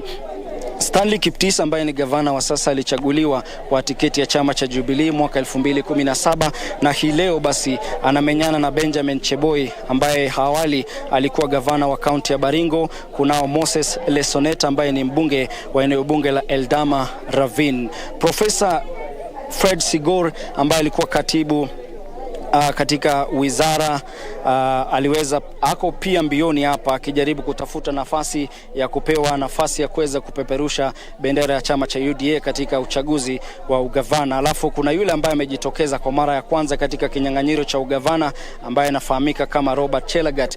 Katika kinyang'anyiro cha kiti cha useneta ni vyema kufahamu kwamba seneta wa sasa wa kaunti ya Baringo ni Gideon Moi ambaye pia yeye ni mwenyekiti wa chama cha KANU, na wale wandani wake wa karibu wanasema huenda kiongozi huyu wa chama cha KANU akakosa kutetea kiti chake cha useneta. Yeye mwenyewe hajajitokeza na kusema kwamba hawezi akawania kiti hicho, lakini wandani wake wa karibu wanasema huenda akakosa kujitokeza na kutetea kiti hicho.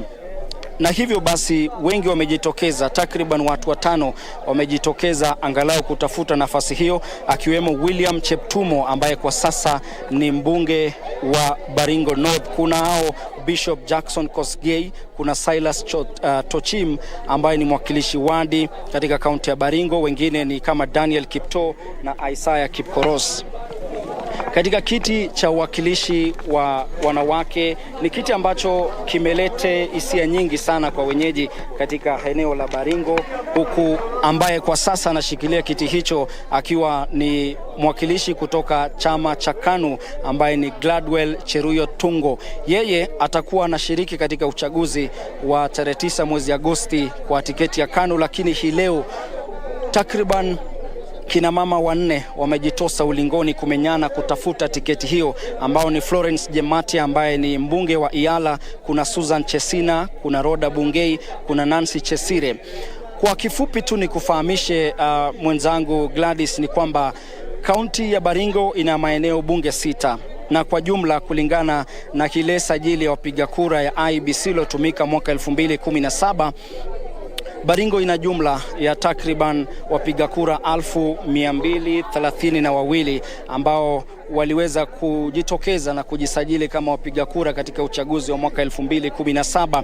Kwa hivyo Labda tu niangazie maeneo bunge ambayo tunatarajia ushindani mkubwa kabisa. Ni eneo bunge la Eldama Ravine, ambapo hapo nilipokueleza kwamba mbunge wa sasa wa Eldama Ravine Moses Lesonet, yeye anawania kiti cha ugavana. Kwa hivyo kiti hicho huenda kikapata mwakilishi mpya. Wengi wamejitokeza kuweza kuchukua hiyo nafasi, akiwemo mbunge wa zamani Musa Sirma, kuna Emmanuel Ngetuny, kuna Alima Abdul, Dickson Mutai, Edwin Kiptis na Elijah Kiptongei. Eneo bunge pia ambalo kuna ushindani mkubwa ni eneo bunge la Baringo ya Kati. Kumbuka kwamba mbunge wa Baringo ya Kati ambaye kwa sasa ni Joshua Kandie aliweza kuchaguliwa kupitia chama cha maendeleo Chapchap katika uchaguzi wa mwaka 2017, lakini kwa sasa anaomba kuchukua nafasi ama bendera ya chama cha UDA katika kinyang'anyiro hicho. Lakini yeye hata kuwa na kibarua kirahisi kwa sababu spika wa bunge la kaunti ya Baringo ambaye anajulikana kwa jina David Kiplagat Kerich, ambaye anafahamika sana huku kama Bwana Dawa, pia anatetea ama anaweza kuomba wenyeji hapa waweze kumpigia kura. Wengine ni kama mbunge wa zamani wa Baringo ya Kati Sami Mwaita na Paul Arap Tororoi na Emily Binot.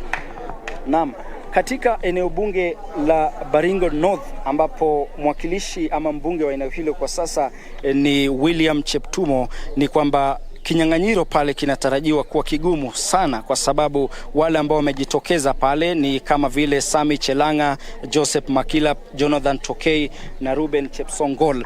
Hawa tu ni baadhi ya viongozi ambao wanatarajiwa kumenyana hii leo katika kinyang'anyiro hichi. Kumbuka kwamba viongozi wote ambao wameweza kuomba kura hii leo wanatumia vigezo mbalimbali kuwarai wapiga kura. Swala la usalama katika kaunti ya Baringo ni mojawapo za zile sababu wenyeji hapa wanasema kwamba wanataka lishughulikiwe. Kwa hivyo viongozi mbalimbali wanaomba kura wanatumia swala hilo la usalama, wakisema kwamba watalaza mikakati kuhakikisha kwamba masuala ya usalama yameweza kushughulikiwa, ama usalama unaweza kudumishwa katika kaunti ya Baringo. Alafu pia swala la uwepo ama kutokuwepo kwa mvua na masuala kama hayo kidogo yanaweza kuharibu kiteka uchumi wa wenyeji. Kwa hivyo baadhi ya viongozi ambao wamejitokeza hapa wanaomba kwamba huenda wakabadilisha mambo na wakahakikisha kwamba eneo la Baringo ambalo limekuwa likitajwa sana katika vyombo vya habari kutokana na ukosefu wa usalama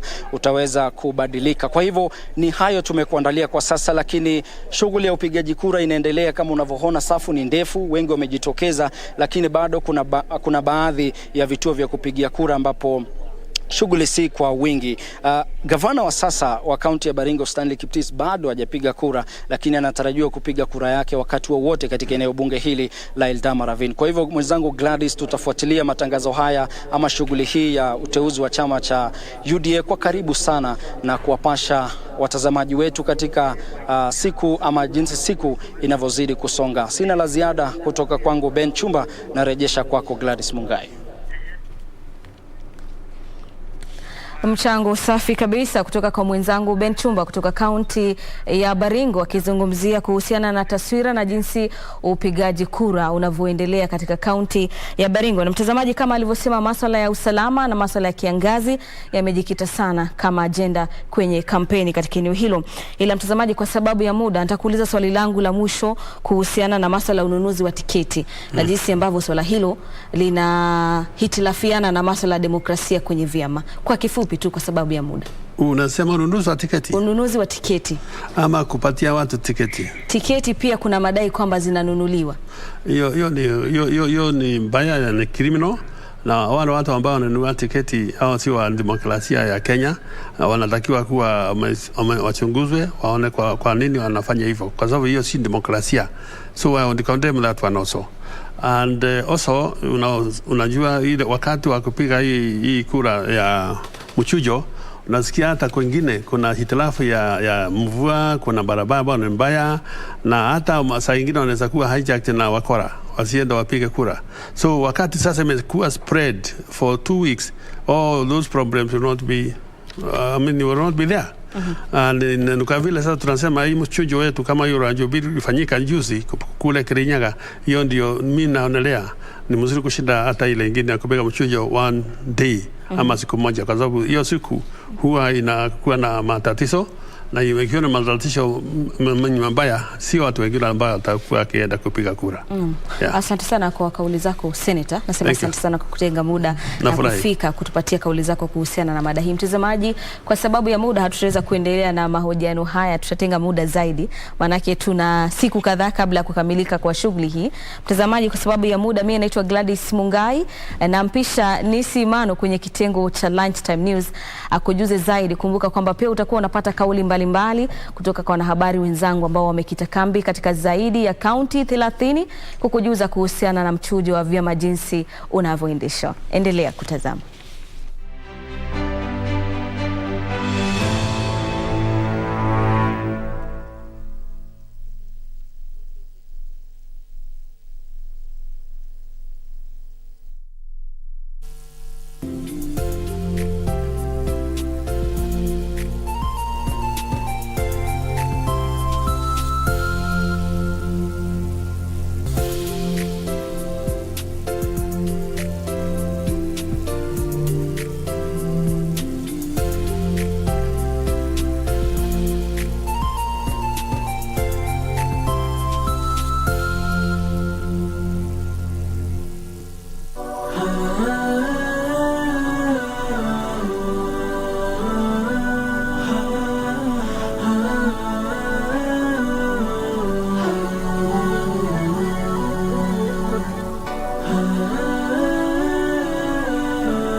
changes, technologies grow, and so you need to be in the know. We are looking into matters, technology and education. We bring you tech news from all over the world. Me, I understand science revolves around life. Tech policies and programs, Take on Tech has your back. Coming to your screens every Saturday at 4:30 p.m. only on KBC Channel 1. Join me, Stephanie Ayeta and Grace Givaga as we serve you with only the best tech updates the world over.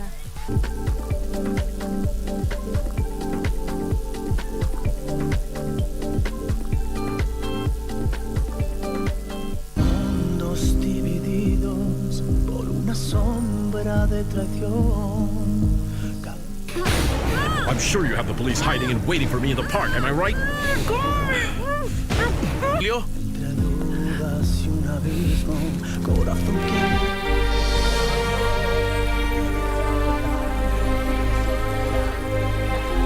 Fine. I'm never going to sign it. Well, you're not going anywhere until you sign it. I think that what we need to do is get out of here. And leave empty-handed? Are you crazy? Look, don't you dare start calling me crazy, okay? Lying heart.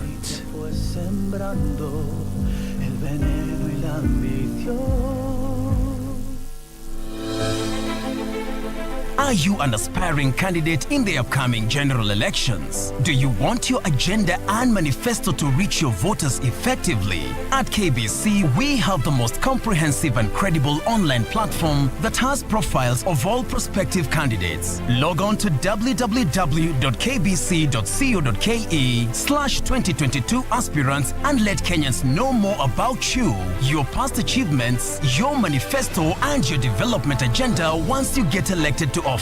What's more, the website is easy to navigate. We will create your profile, post pictures and short videos with your campaign messages at affordable hosting fees. Log on to www.kbc.co.ke/2022 aspirants today and establish your brand authority as we lead towards the forthcoming general elections.